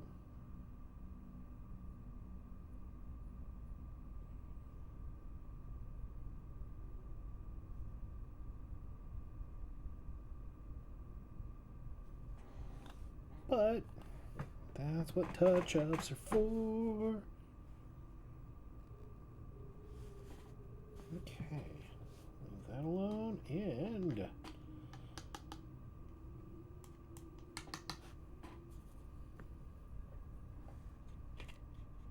oh yeah, that's a drop.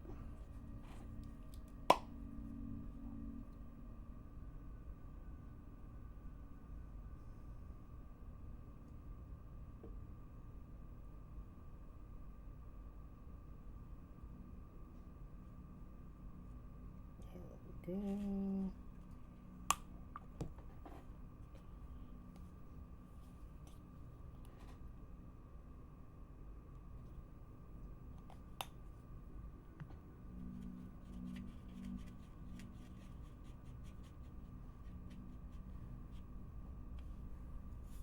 And start on the back.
The underside of the cloak.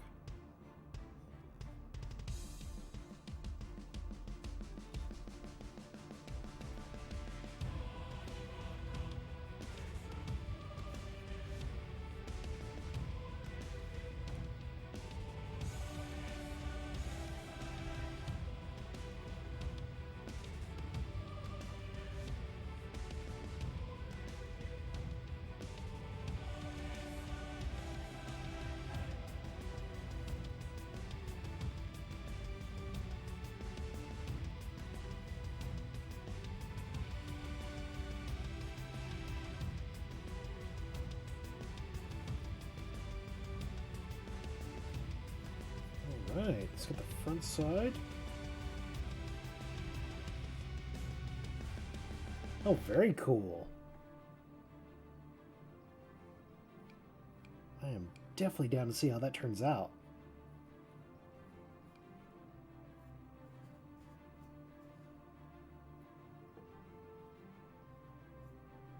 I know it's not practical, but like a giant tiger's eye cut in a circle would be really cool to have for that.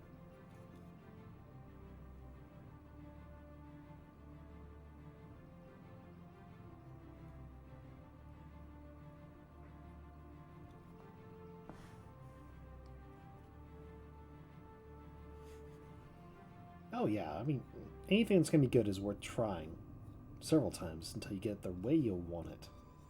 There's been several times I've made some really, really nice knives, but they weren't what I wanted.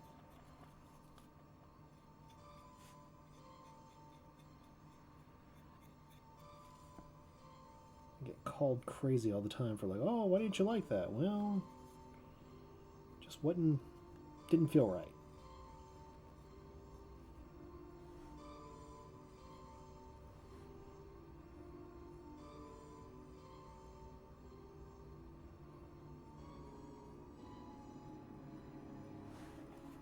More water in this.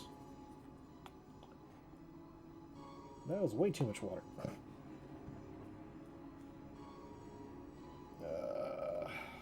May have botched that.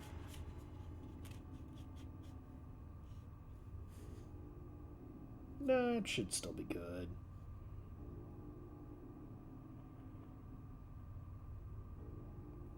It's going to take a while to dry, though. So I may have to put him off to the side if I'm doing the brassing. We'll see.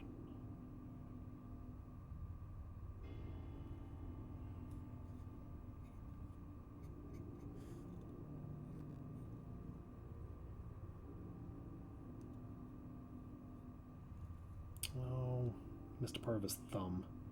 The red.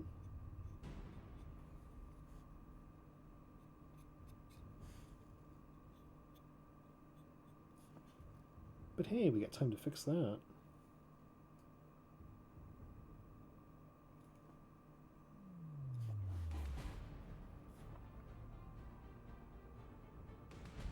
I'm going to take off some of the paint.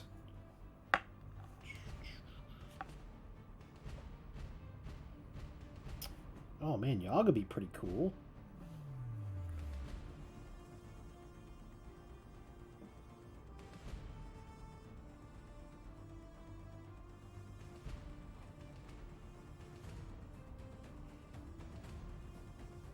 Though I'm still a little upset with how they defeated N'Zoth. I thought that was a little campy in a way. I didn't particularly care for it. It was building up to be something epic and just kind of laser beam. You know, other members of my raid group are not very happy with it. We were hoping that there was a really awesome mythic only phase, but nothing ever came through.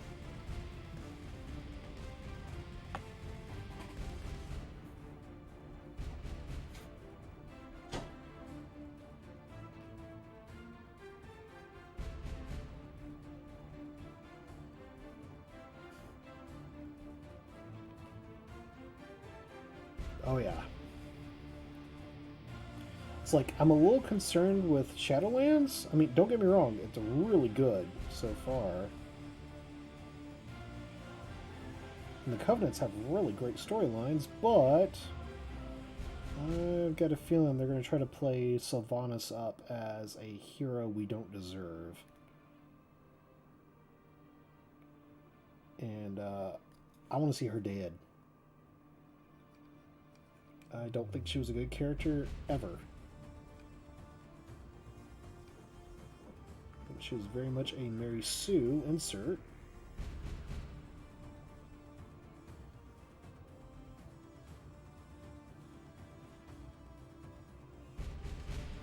Oh, we got Naifu. We can have Naifu be the old god.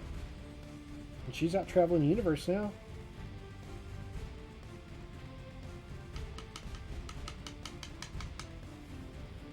Alright, let's see how wet this still is.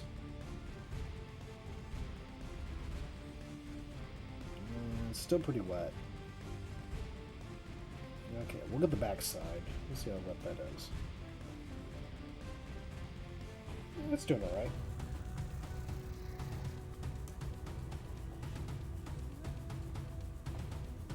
But yeah, it seems like, oh, what's her name?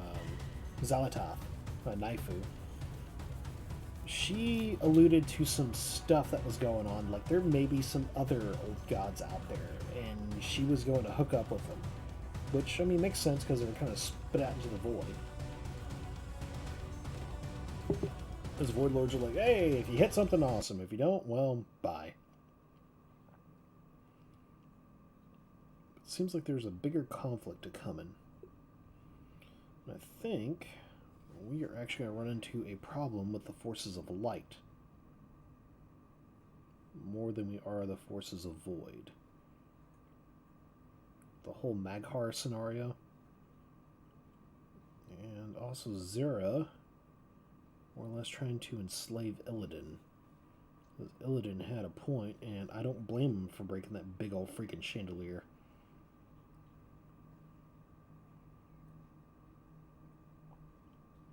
So, have you played any of Shadowlands?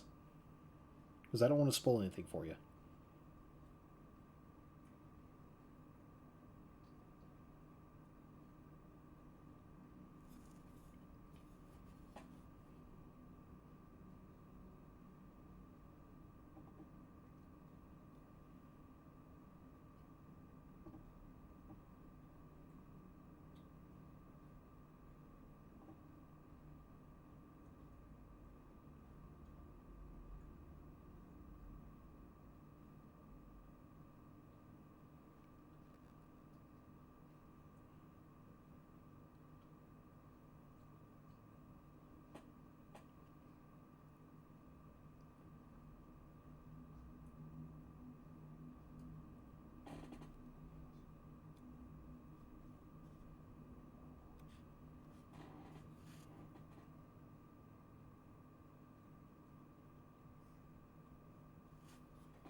Oh, man, Shadowlands is like a billion times better than BFA.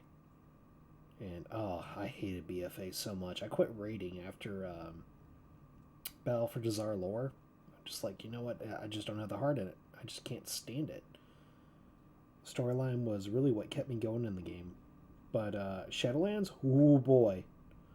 If you like lore, this is jam-packed with goodies.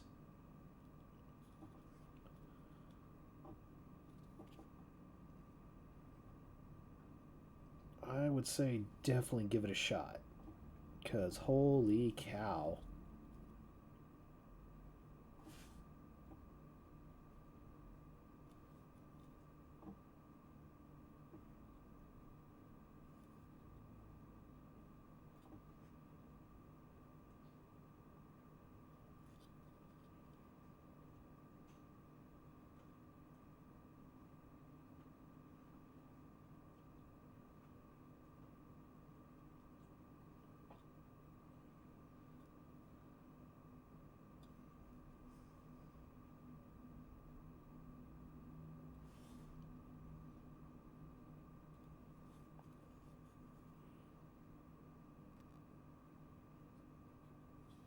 I totally get that, and I understand completely.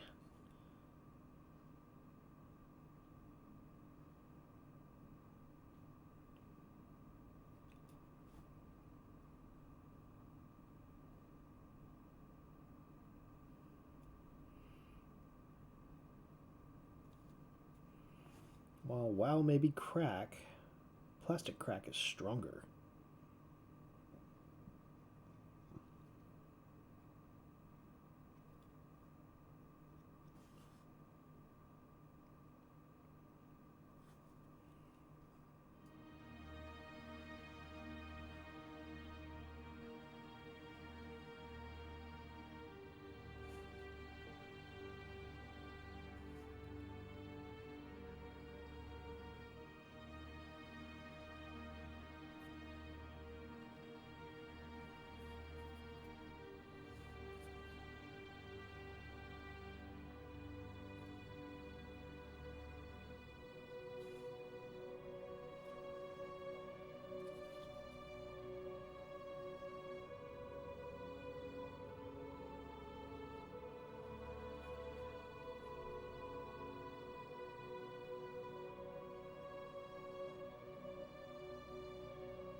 All right.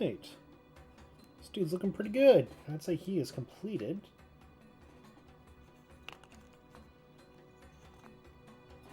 Where are we at on our stream? Just over 2 hours. I think we're doing pretty good. We've got 2 more miniatures to go. See if we can get it going.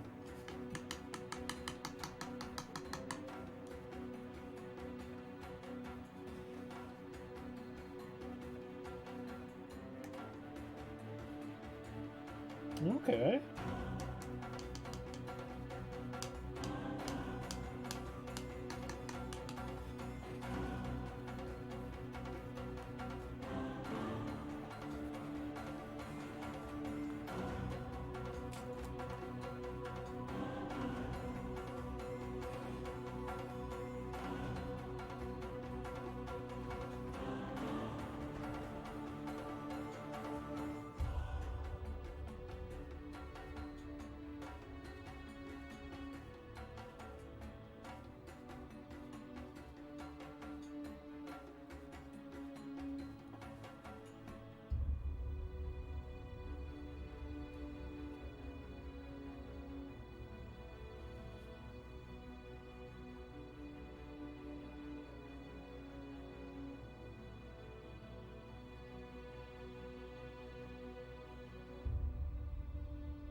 Sorry, I got a little lost here in my model.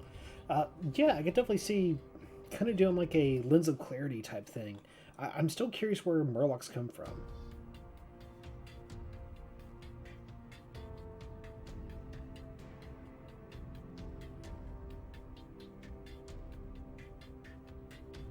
Oh man, there's some surprises in there. But Garrosh, he ain't doing too good in Shadowlands. But there are some interesting tidbits being thrown around about possible things for him in the future.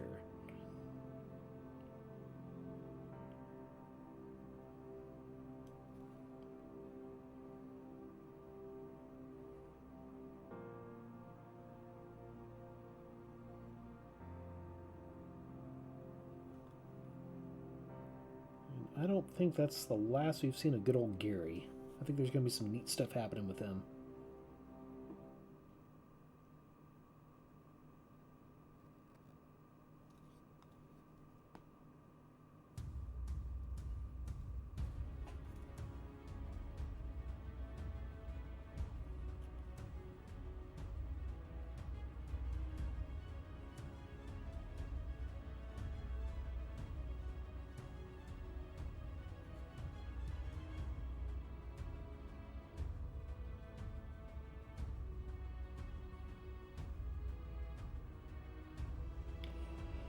Oh man, okay, so Garrosh is in the zone of Revendreth, where the souls of the extremely prideful, those that are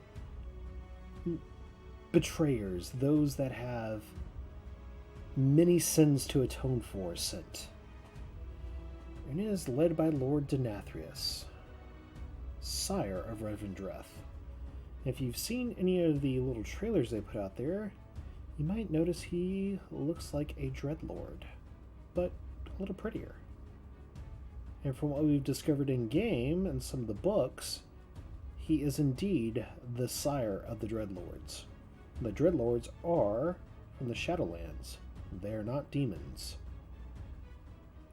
The Dreadlords have been sent out to scout for possible threats and assess how things may play out in the mortal realms for Lord Denathrius. His spies are everywhere.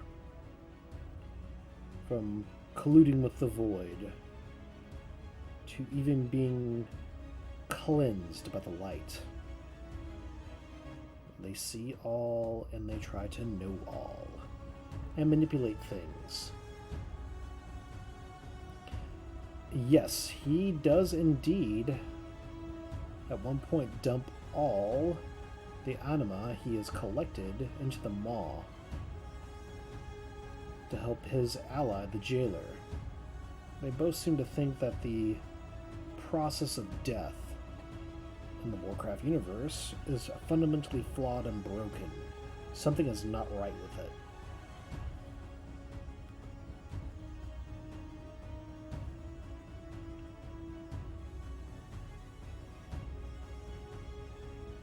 But one of the souls that they have been gathering a good deal of anima from is Garrosh Hellscream.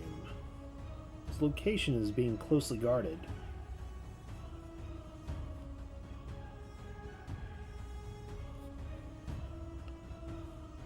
But he is resistant.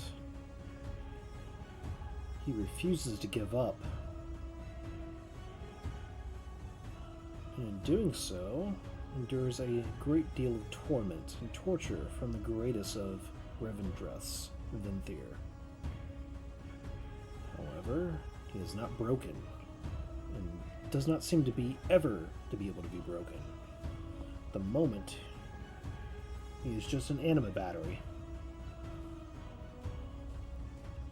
But each day, he observes, he waits, he plots, he plans. He knows it'll only take a moment for them to slip up. He learned from some of the greatest orcs in existence how to plot, how to wait. I believe he's a student of history. If anything, he will take a note from Kargath Bladefist. If he's not rescued by others at some point in time.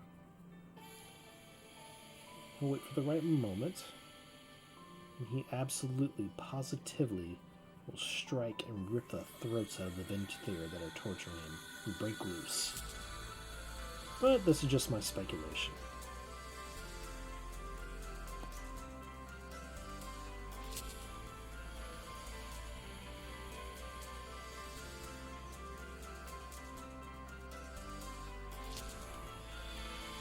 And the big thing to me is the implications that are given to what Azeroth itself may be, the being, as well as some of the connections and relationships that are out there, especially between the Night Queen and either Azeroth or Lune. I'm not 100% sure yet. And we've learned that the Night Warrior that Tyrande turned into is not a unique phenomenon, that Elune truly is a goddess, and not restricted only to Azeroth. And there may be a very good reason why she let the elves burn.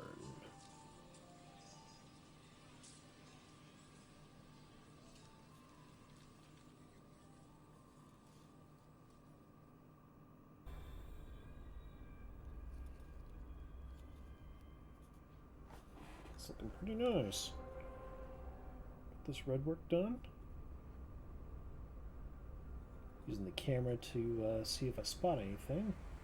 Needs to be taken care of right now. Something in the neck. But yes, I definitely could see Garrosh coming back. Maybe not entirely like himself. Hopefully with a little more humility. A little bit more planning. But what I would like to see him come back as is, oh, and I forgot to do the 3D effect again. Well, you know, I can't agree with that statement since I play primarily Blood Elves. Because that mass AoE dispel, whew, perfect. Love it for Mythic Plus.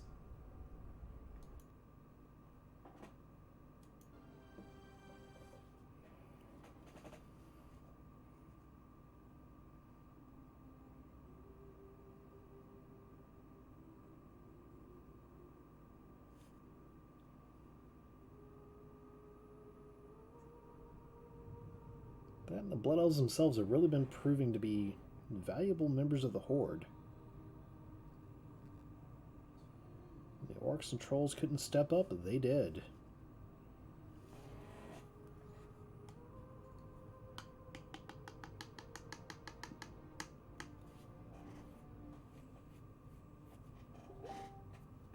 Alright. Paper towel trick. Well, bam! That is what I'm talking about. Oh, nice. Yeah, Blood Elves, they don't take no crap from nobody.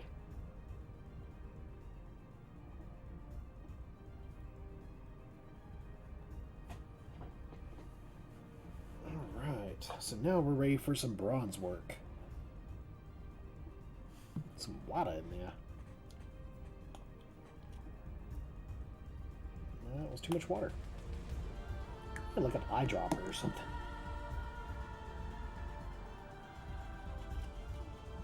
Okay, let's get nice and stirred.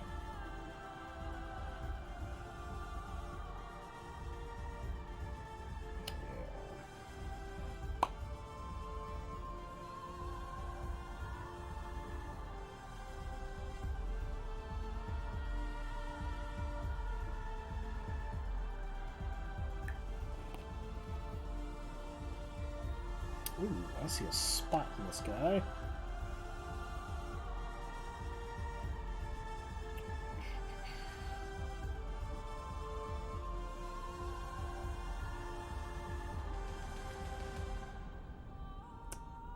Dang it.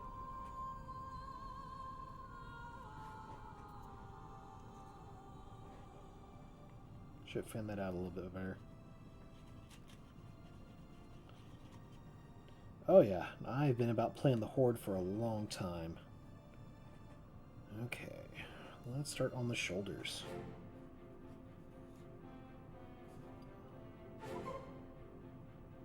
Oh, I could definitely see him taking... Oh.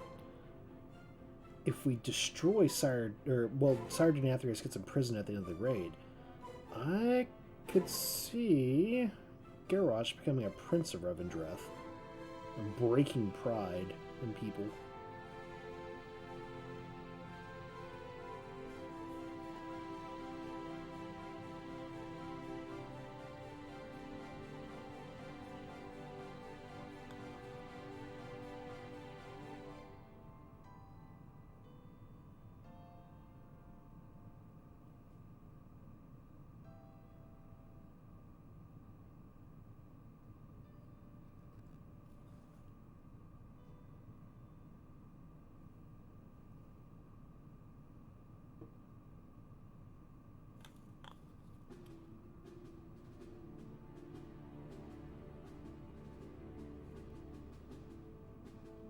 I will say the really cool storylines I am digging are everything to do with Mograine inside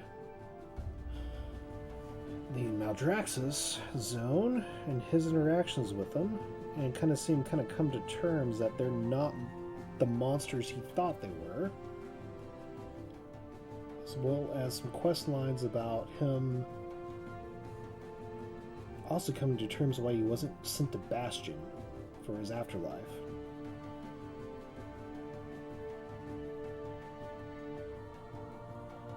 They're really good storylines.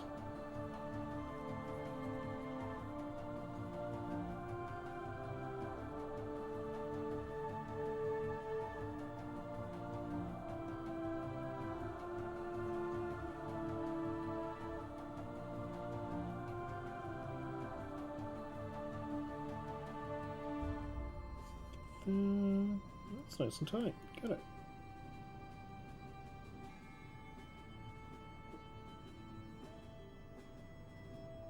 Cool.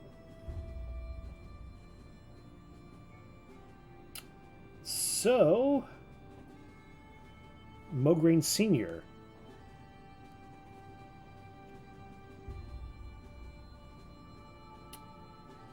Gotta remember, Mograine's a family name. The leader of the Ebon Blade is Darian Mograine. The original Ashbringer, Alexandros Mograine, is in the Maldraxxi area. He wields the sword Fatebringer. That has pretty close skin to the corrupted Ashbringer skin. The secret one that's out there. So there's a bit of a reunion between father and son.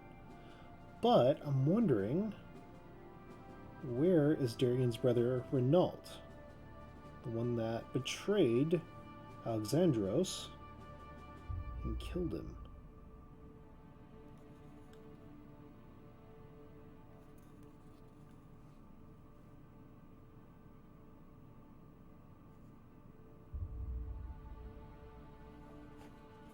Because that has not been revealed yet.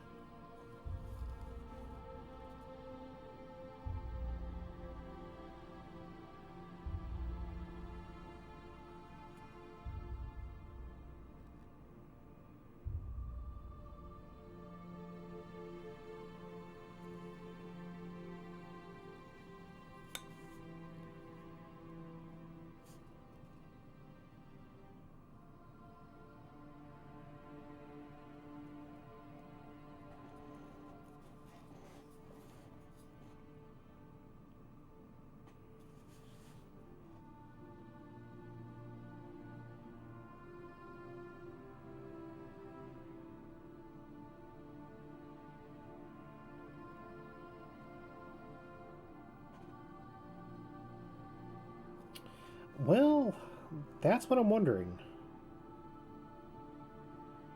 because Arthas was under the heavy influence of the jailer. And there's some strong questions about all that. Then again, the Helm of Domination was not on his head while he was doing things like genociding the High Elves, or murdering Uther, or any of those other questionable things he was doing. So, it kind of remains to be seen exactly what's going on there. With the crest. We have not actually seen Arthas' soul.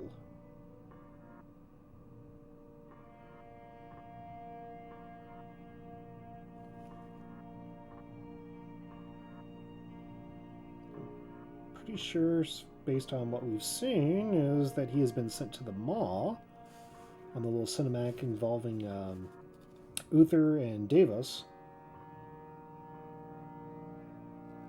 Like, they didn't even let him get judged. He just got chucked in the Maw. Because that was justice. But we've not encountered him there. I'm kind of curious what happens when we do find him. So I'm wondering if Sylvanas is torturing him. Strangely enough, they also seem to have a very odd fascination with Anduin Wrynn because of his connections to the light. I don't know what the jailer's wanting to do with that, but Sylvanas keeps seeming like she wants to cut a deal with Anduin. And they want to turn him into a weapon of some kind. Which I could see them doing that. Shake up the lead belcher. Yep. Indeed he did.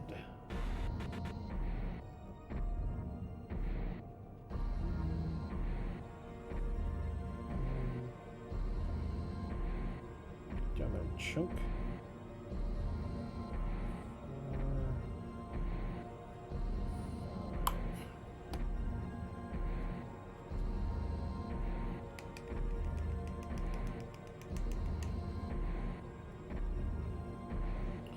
But there's always questions about how much was he in control.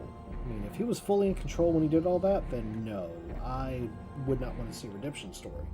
But if he was locked away and trapped, or heavily influenced by the jailer, I could definitely see them giving him a redemption arc. Oh, I need to add more water.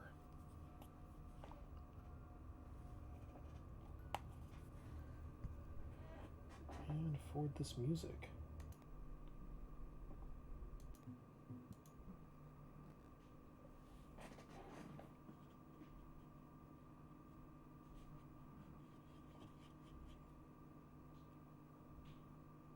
True. We don't fully know if that was the Lich King being Ner'zhul, or if it was the jailer's influence. It'll be interesting in the future to see what's all going there.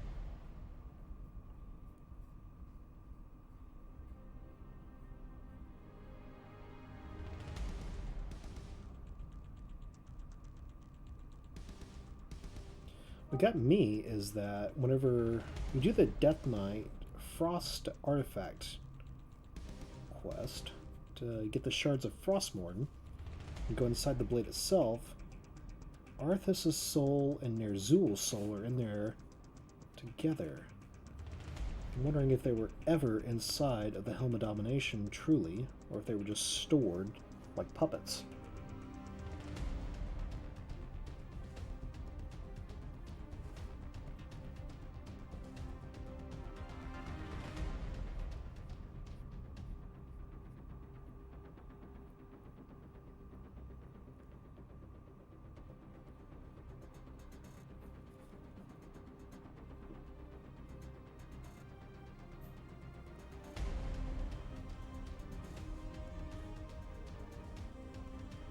Kind of what we're seeing is that the jailer is very good about using people's souls. They're extracting information Or extracting power out of them.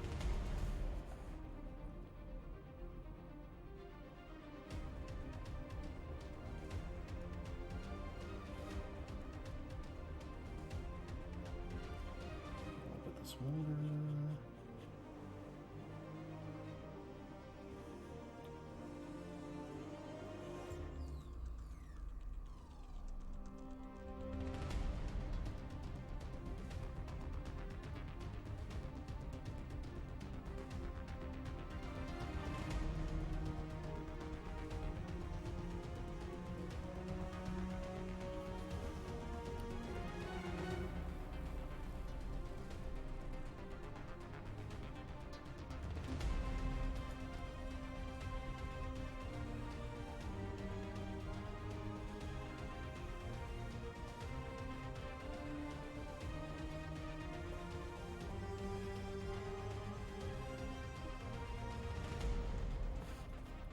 See, I don't know. I don't think KT actually did anything with the jailer himself.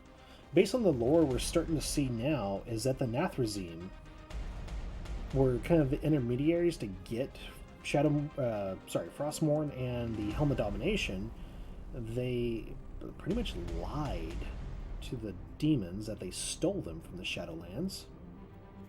They were given it by Sire Denathrius himself, who's working in concert with the jailer.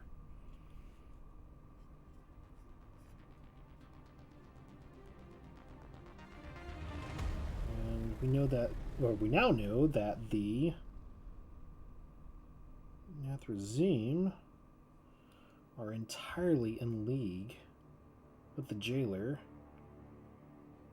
and Sire Denathrius.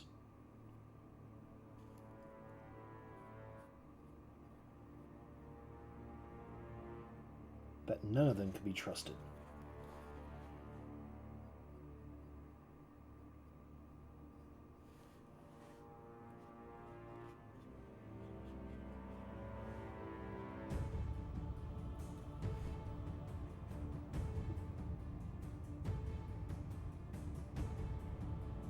An interesting thought has popped up now that I'm thinking about it. Maybe, and this is a big maybe, Sargeras picked up on what the plot was. And that's why, after we killed Argus, and the mechanics of death broke, maybe that's why he tried all out to kill Azeroth, rather than Corruptor. Because maybe that jolt would fix the mechanics of death.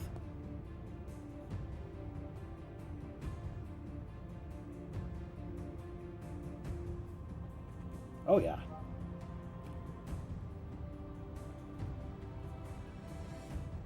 Right, we're doing pretty good. We seem to do a little bronze work.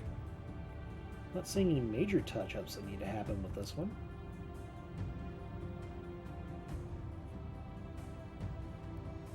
Cool.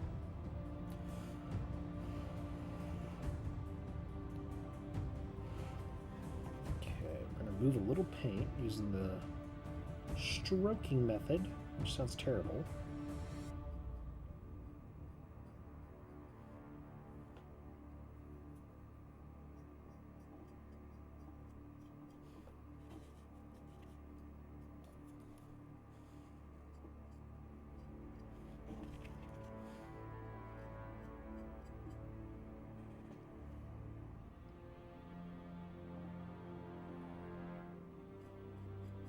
See, I don't know.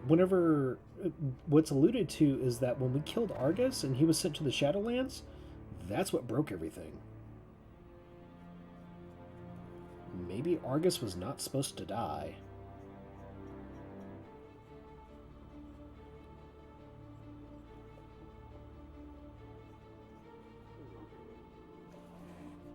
Alright. Get that.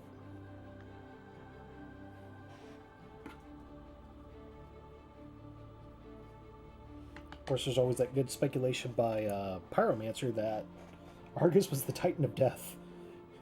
Titans of Death are not supposed to be dead.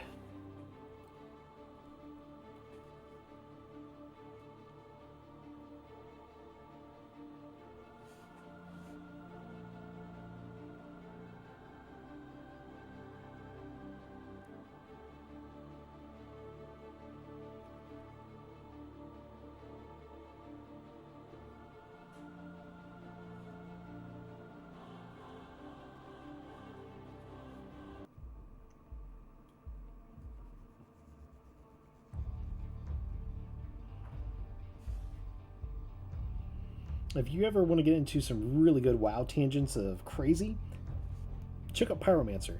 Some of his stuff, he was right about.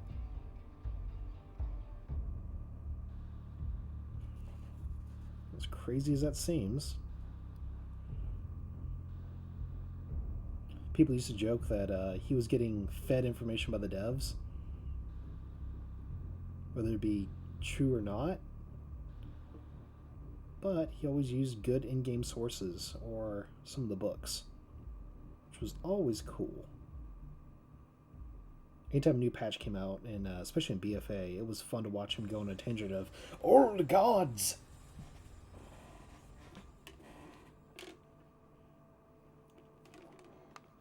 Oh yeah, it just ain't Azeroth either. It's all worlds. Anything that can't go to the Shadowlands, it's feeding the maw. So if we ever thought the Legion was a big army, we got another thing coming.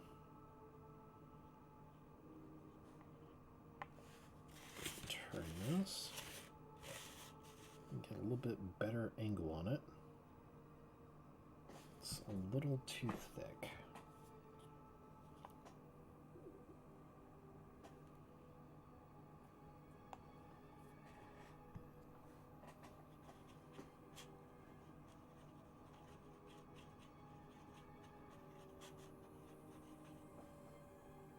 There we go. I want it kind of runny.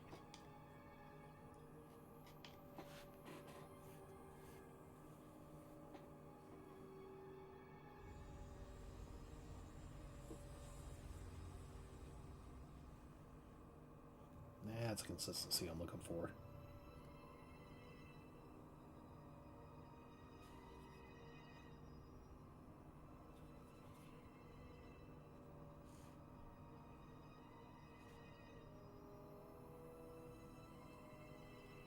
I mean, that's the problem with any good fantasy trope. The good guys absolutely trust the people that seem to be good. Whether they be deities, kings, queens, whoever. And we just run off and do stuff.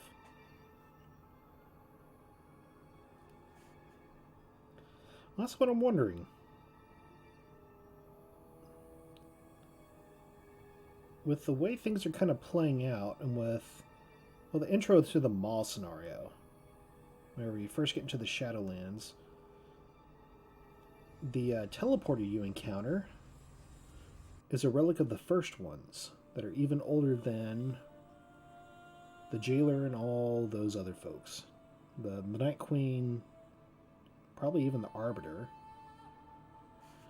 Whoever set up the Shadowlands, I guess, are technically the first ones. And I think Azeroth may actually be a first one and not a Titan. And seeing what we've seen so far, there are true deities in the Warcraft universe, with one of those being a loon.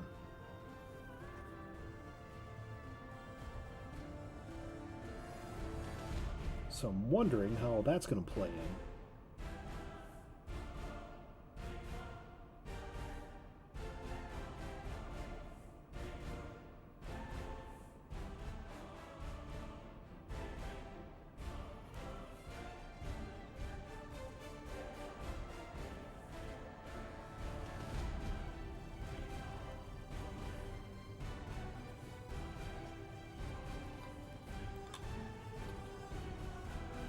But you have a very good point in those things, and funny enough, that is actually the point Sylvanas makes.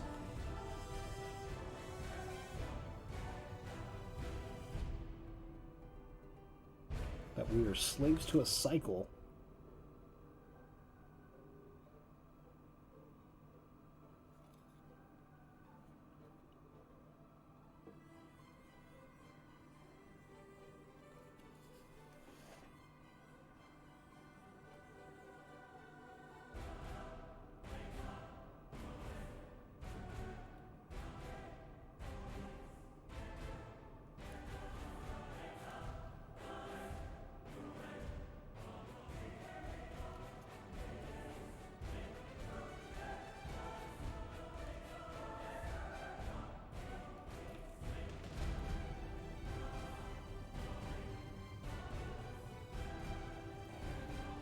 Alright. Let's say this guy is done. Bam. Brush. We got one more to go. I think that's what we will get done this evening.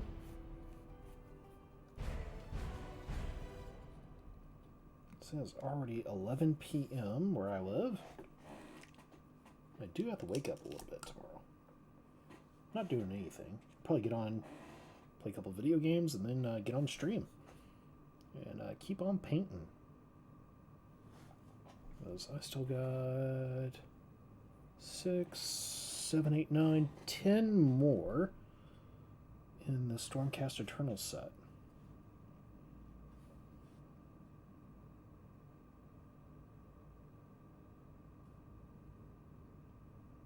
I kind of want to get them table ready before next Monday. I think this is a fairly reachable goal. The big bad mamma jamma I think is going to take a couple hours though. See, Lord Celestin on a Griffin. Or Griff Charger, sorry, not a Griffin. Which is basically just a Griffin with no wings.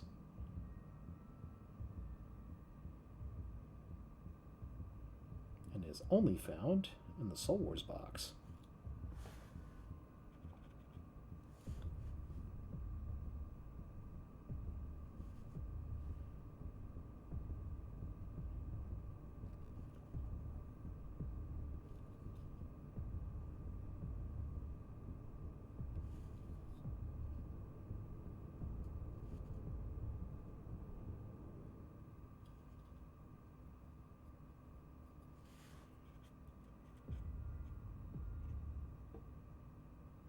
Yep.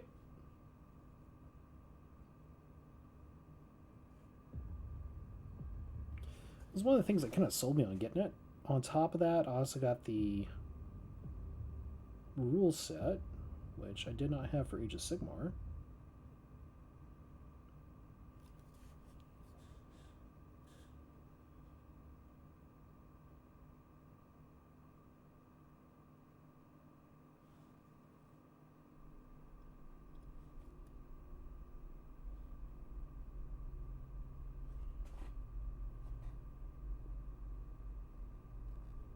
But funny enough, you can actually find them on eBay for a pretty decent low price. I think they're around 20 bucks pop. Oh, very cool. Yeah, the lizard guys, they're neat. They're like little biological robots. If it doesn't fit the great plan, they don't bother with it.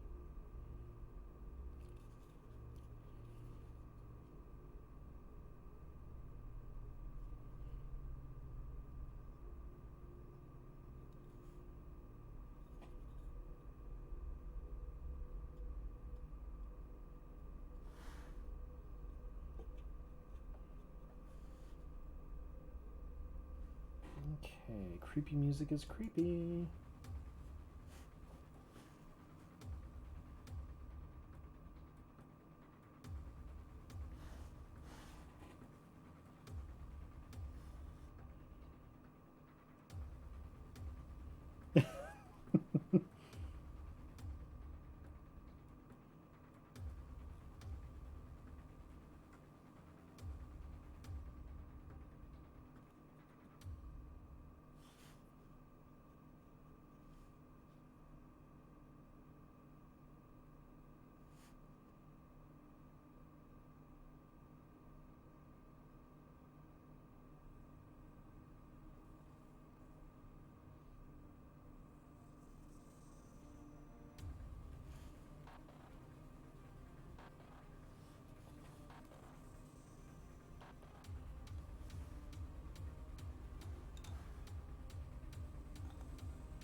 I'm reminded of one of my favorite phrases about fighting hard.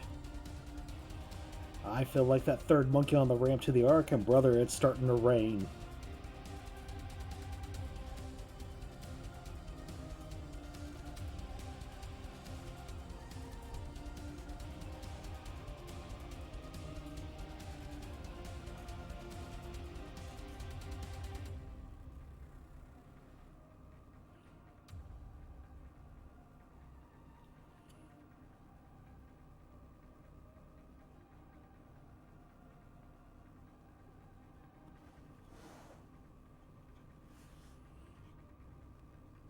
Okay, you're making some progress.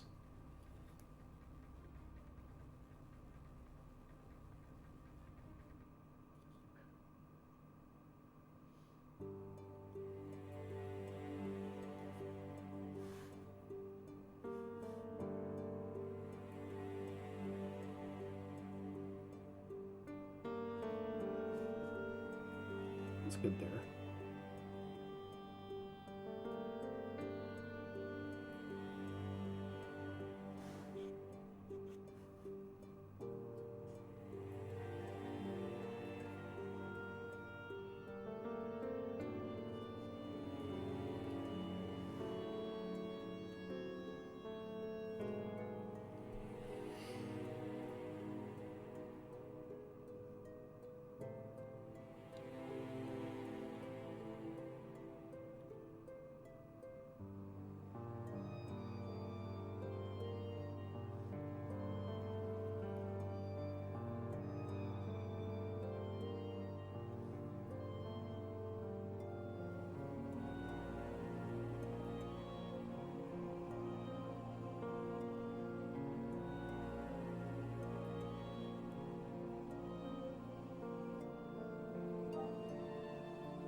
Yeah, a little bit of an oopsie, but it's easily fixed.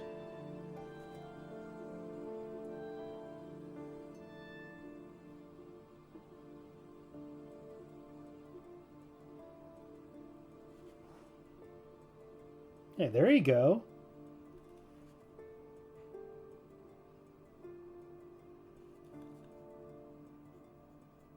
It's what everybody in the Shadowlands refers to the player character as.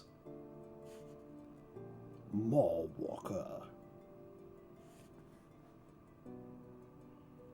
Yeah, if they don't respect you, they just call you mortal. It's like, really? Come on. Knock that off. Put some respect on it.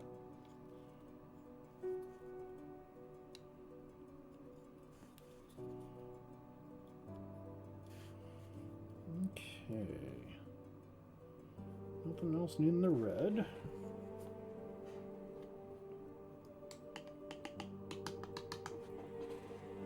Oh god, or champion! Azeroth cries out in pain! Punch a dwarf. I knew there's one thing I forgot. I forget on every single one of these is that dang 3D effect on the shoulder.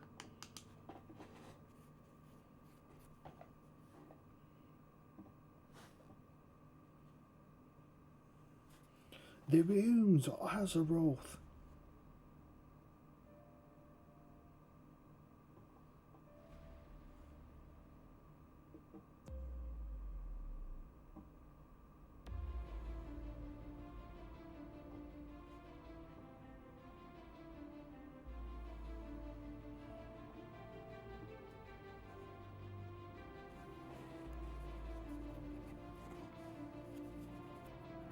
Come on, paper towel.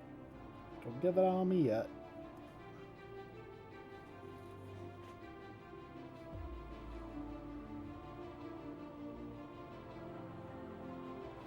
That'd be good.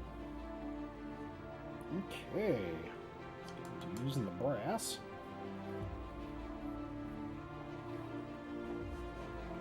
There's the red.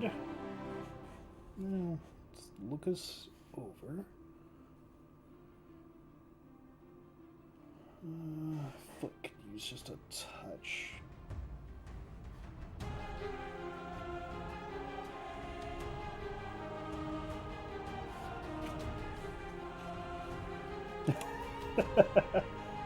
I think everyone just pun a gnome just cause. I mean, I know other people that played gnomes that would just kick gnomes.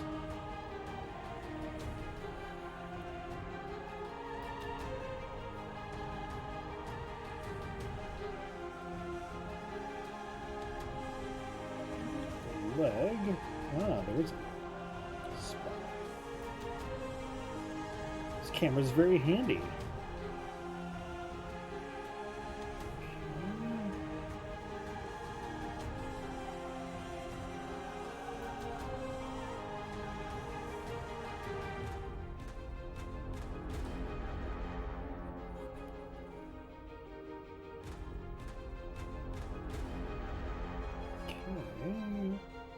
Spot. There we go. Well, pow! That's doing pretty good. Okay, now I can move on to the broadsword.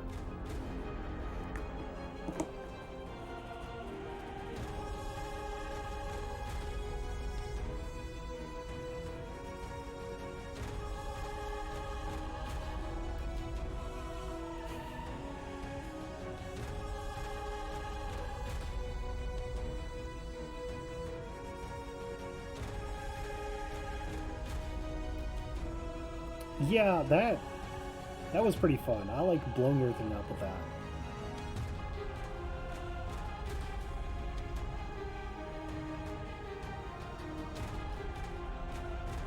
It was very much a very Horde thing to do. Of, haha, exploding. Let's do it.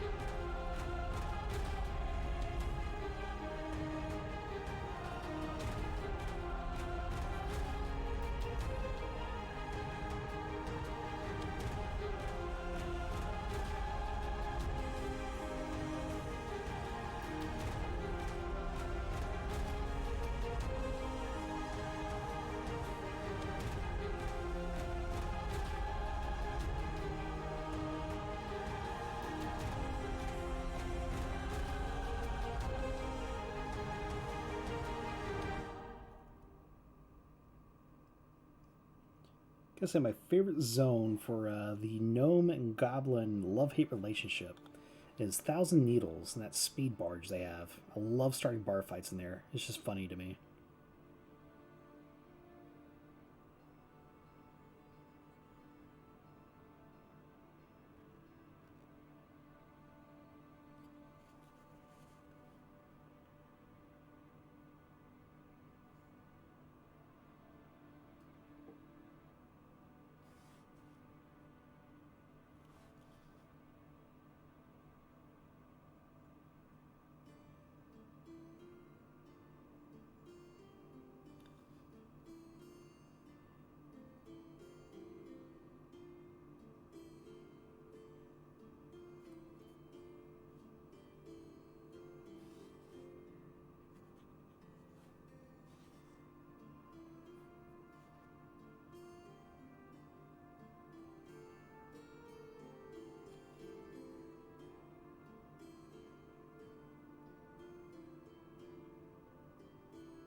Would you glue yourself to yourself? Because that's when you know glue hates you.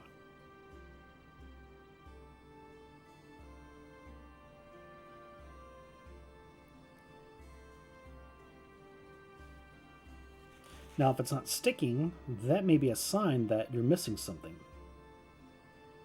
At least that's what I believe.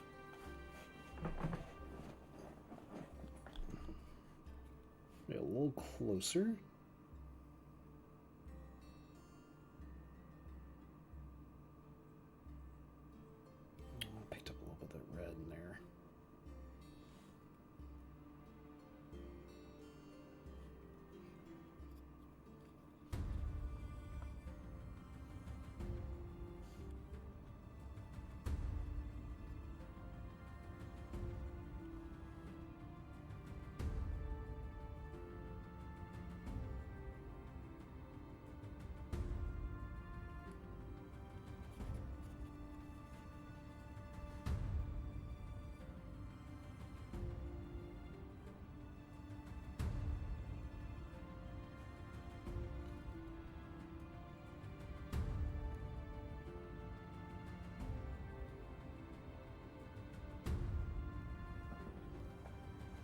Okay.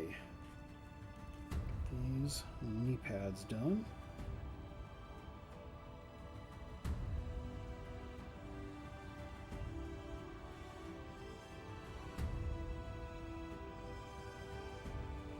All right, we're in the home stretch. We got one more generalist layer of color to lay down, and then just some bronze work, and we are done with painting these. And then just a little bit of Strickland mud to add as a base, and that is it. And these will be table ready. So now we come back through. Oh yeah, it's still good. It's dried out enough. And it is, well, I say dried out. It is dried up some. To where it spreads beautifully.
Got a little bit of red in there, but that'll be alright. Adds to the effect.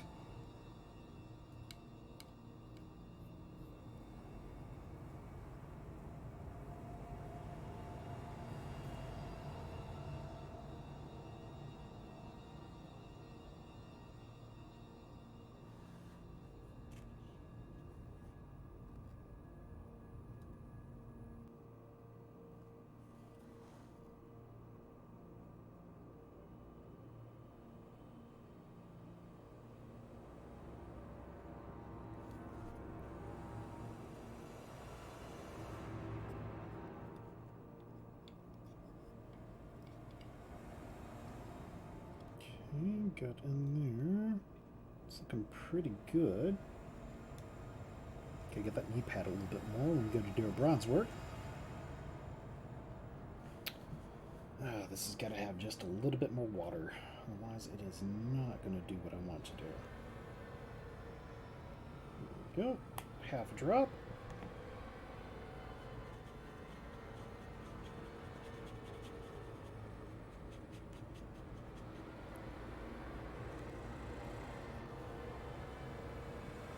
There we go. Beautiful. And I have hiccups.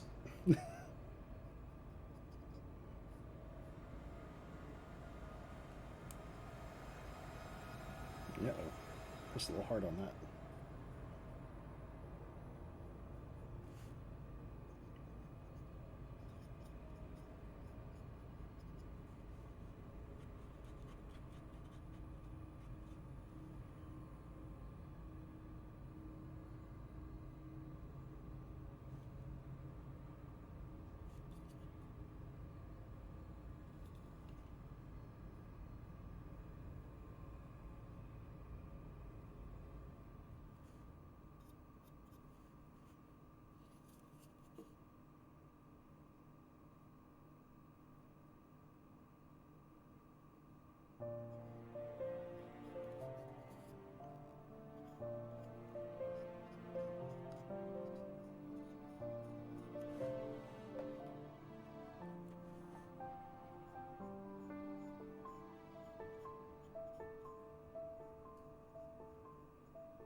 Okay. So my Paint this down, use the brushing method. Remove a little bit of this excess paint. Help clean this up.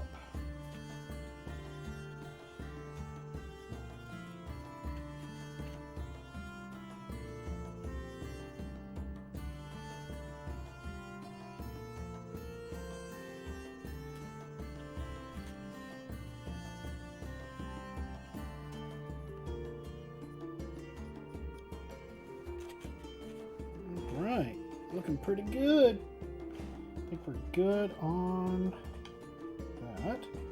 So now all that remains is to start bronzing. And I think we have just enough still on our plate. That's looking good.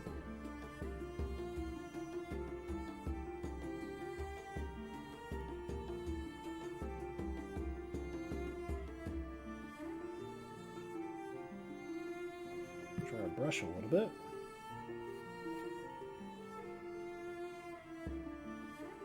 Yep, there we go.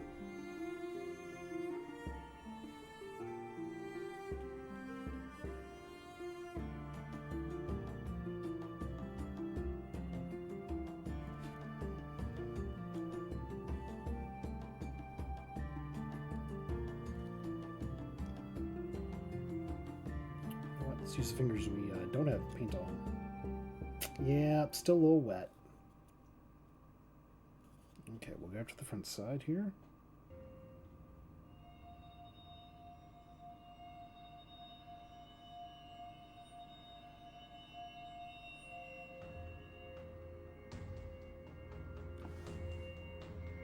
A little more paint.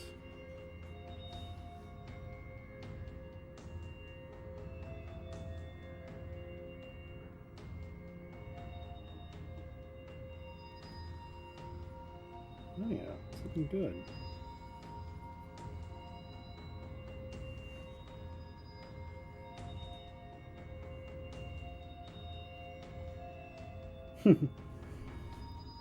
Well, in the end, it'll be well worth it. And you will enjoy those skeletons because you have fond memories of assembling them and probably swearing. At least that's how I remember doing minis I hate.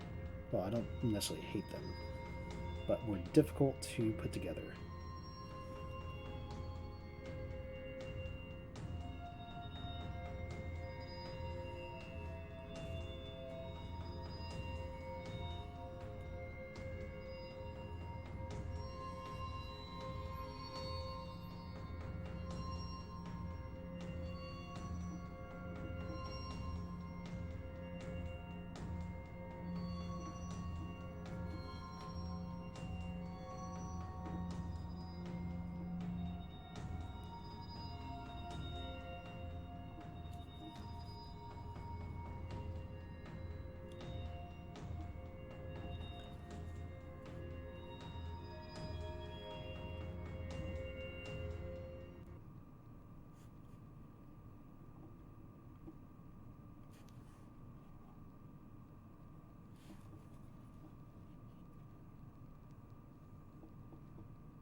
Bronze up this bow a little bit. Dang it. Got a little too over aggressive there. I'll be just fine.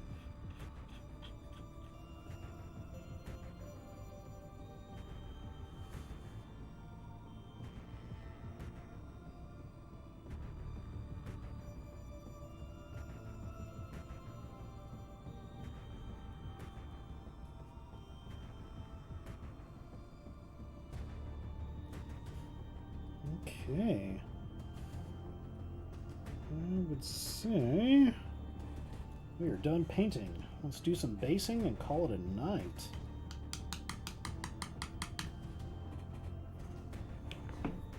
Okay, Strickland Mud. Here we go.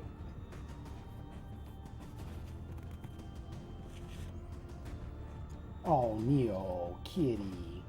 I know, buddy. Hey, I know, we're gonna go to bed soon.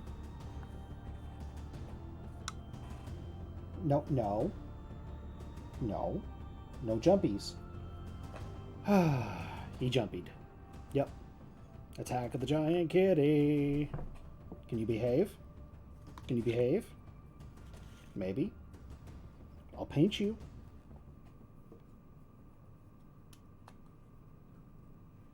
Do you want to be painted? Is that it?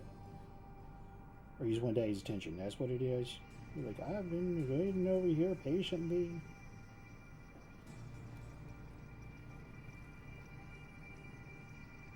Okay.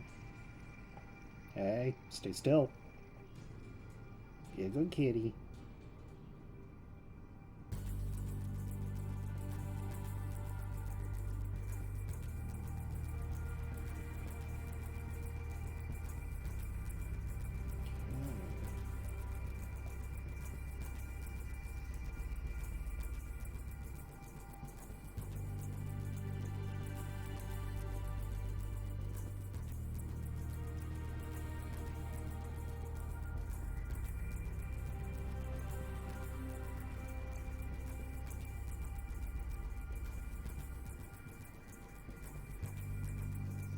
Come on.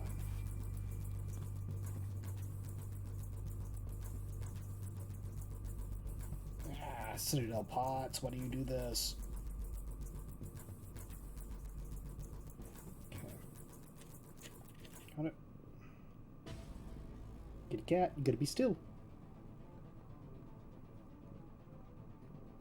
I know you like sitting here. And you're a very good kitty. So maybe bounce around.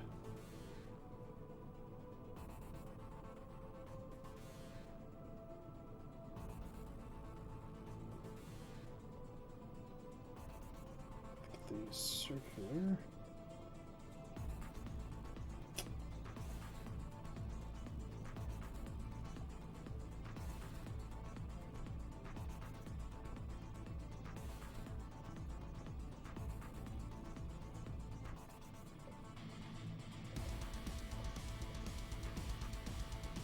Alright, we got us a base.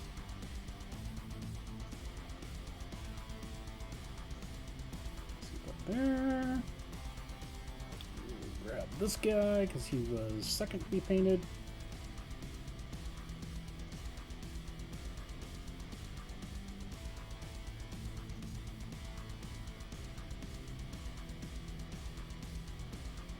For basing, definitely suggest the Citadel stuff. It is really nice. And this mud effect is just straight out of the can. No extras, no watering down, no nothing.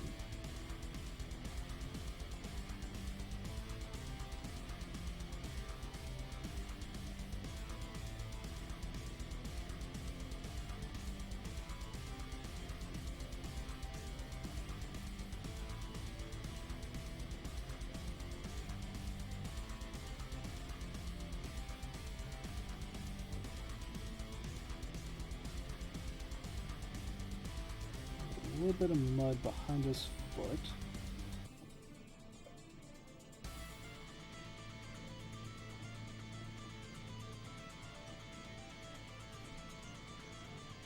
Oh, Neo, you silly kitty.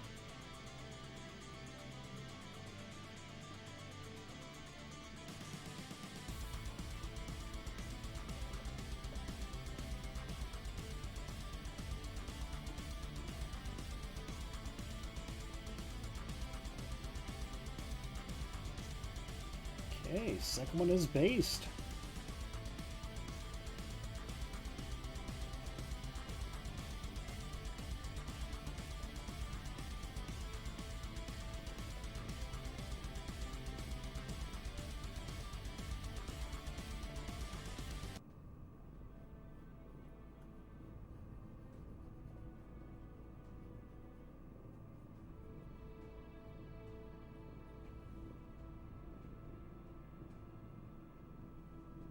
Yes, Neo, you're adorable. I love you too.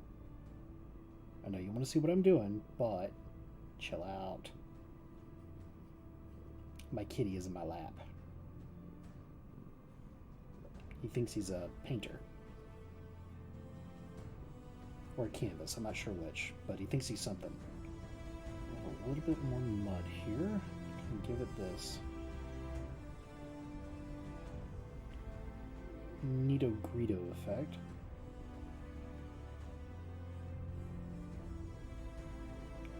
I love the texture on this. Build that up a little bit more. It looks like he has been fighting and in the mud.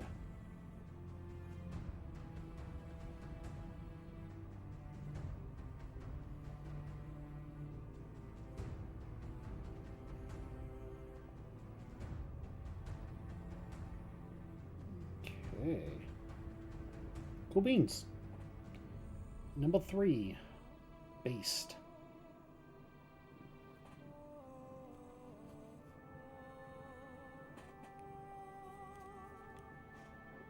Okay, a foe. Shake this up.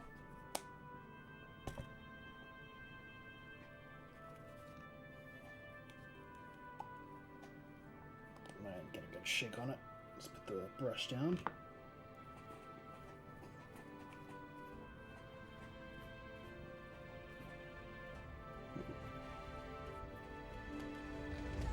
There we go. Lots of mud.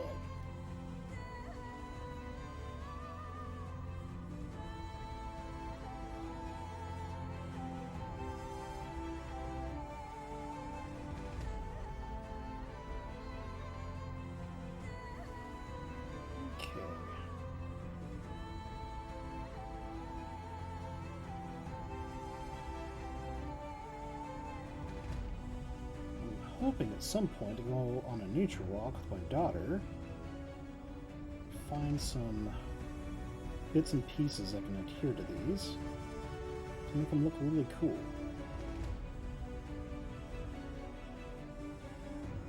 Not just, hey, it's a muddy battlefield.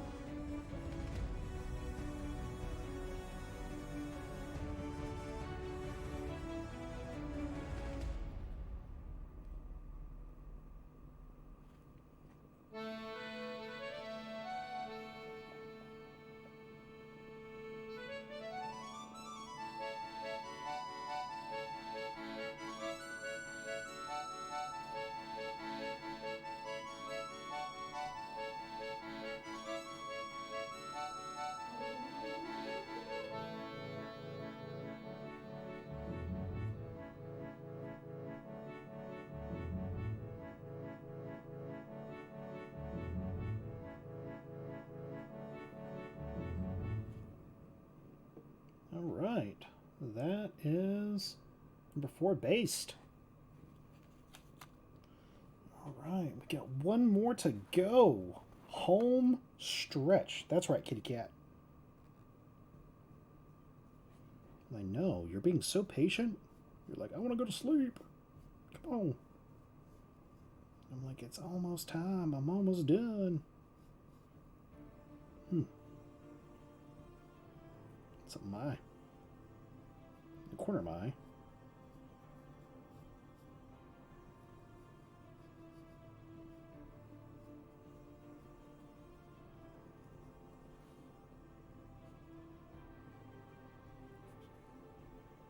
A nice big old dirt ball here.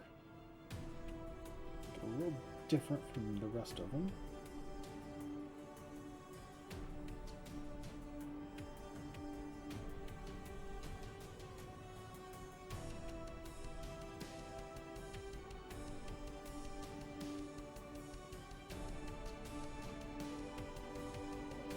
Oh, I'm on camera. Might help, huh?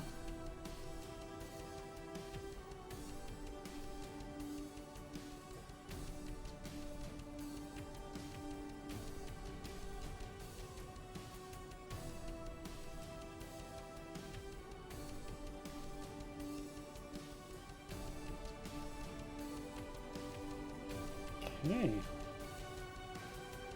I'm gonna call this number 5 based and done.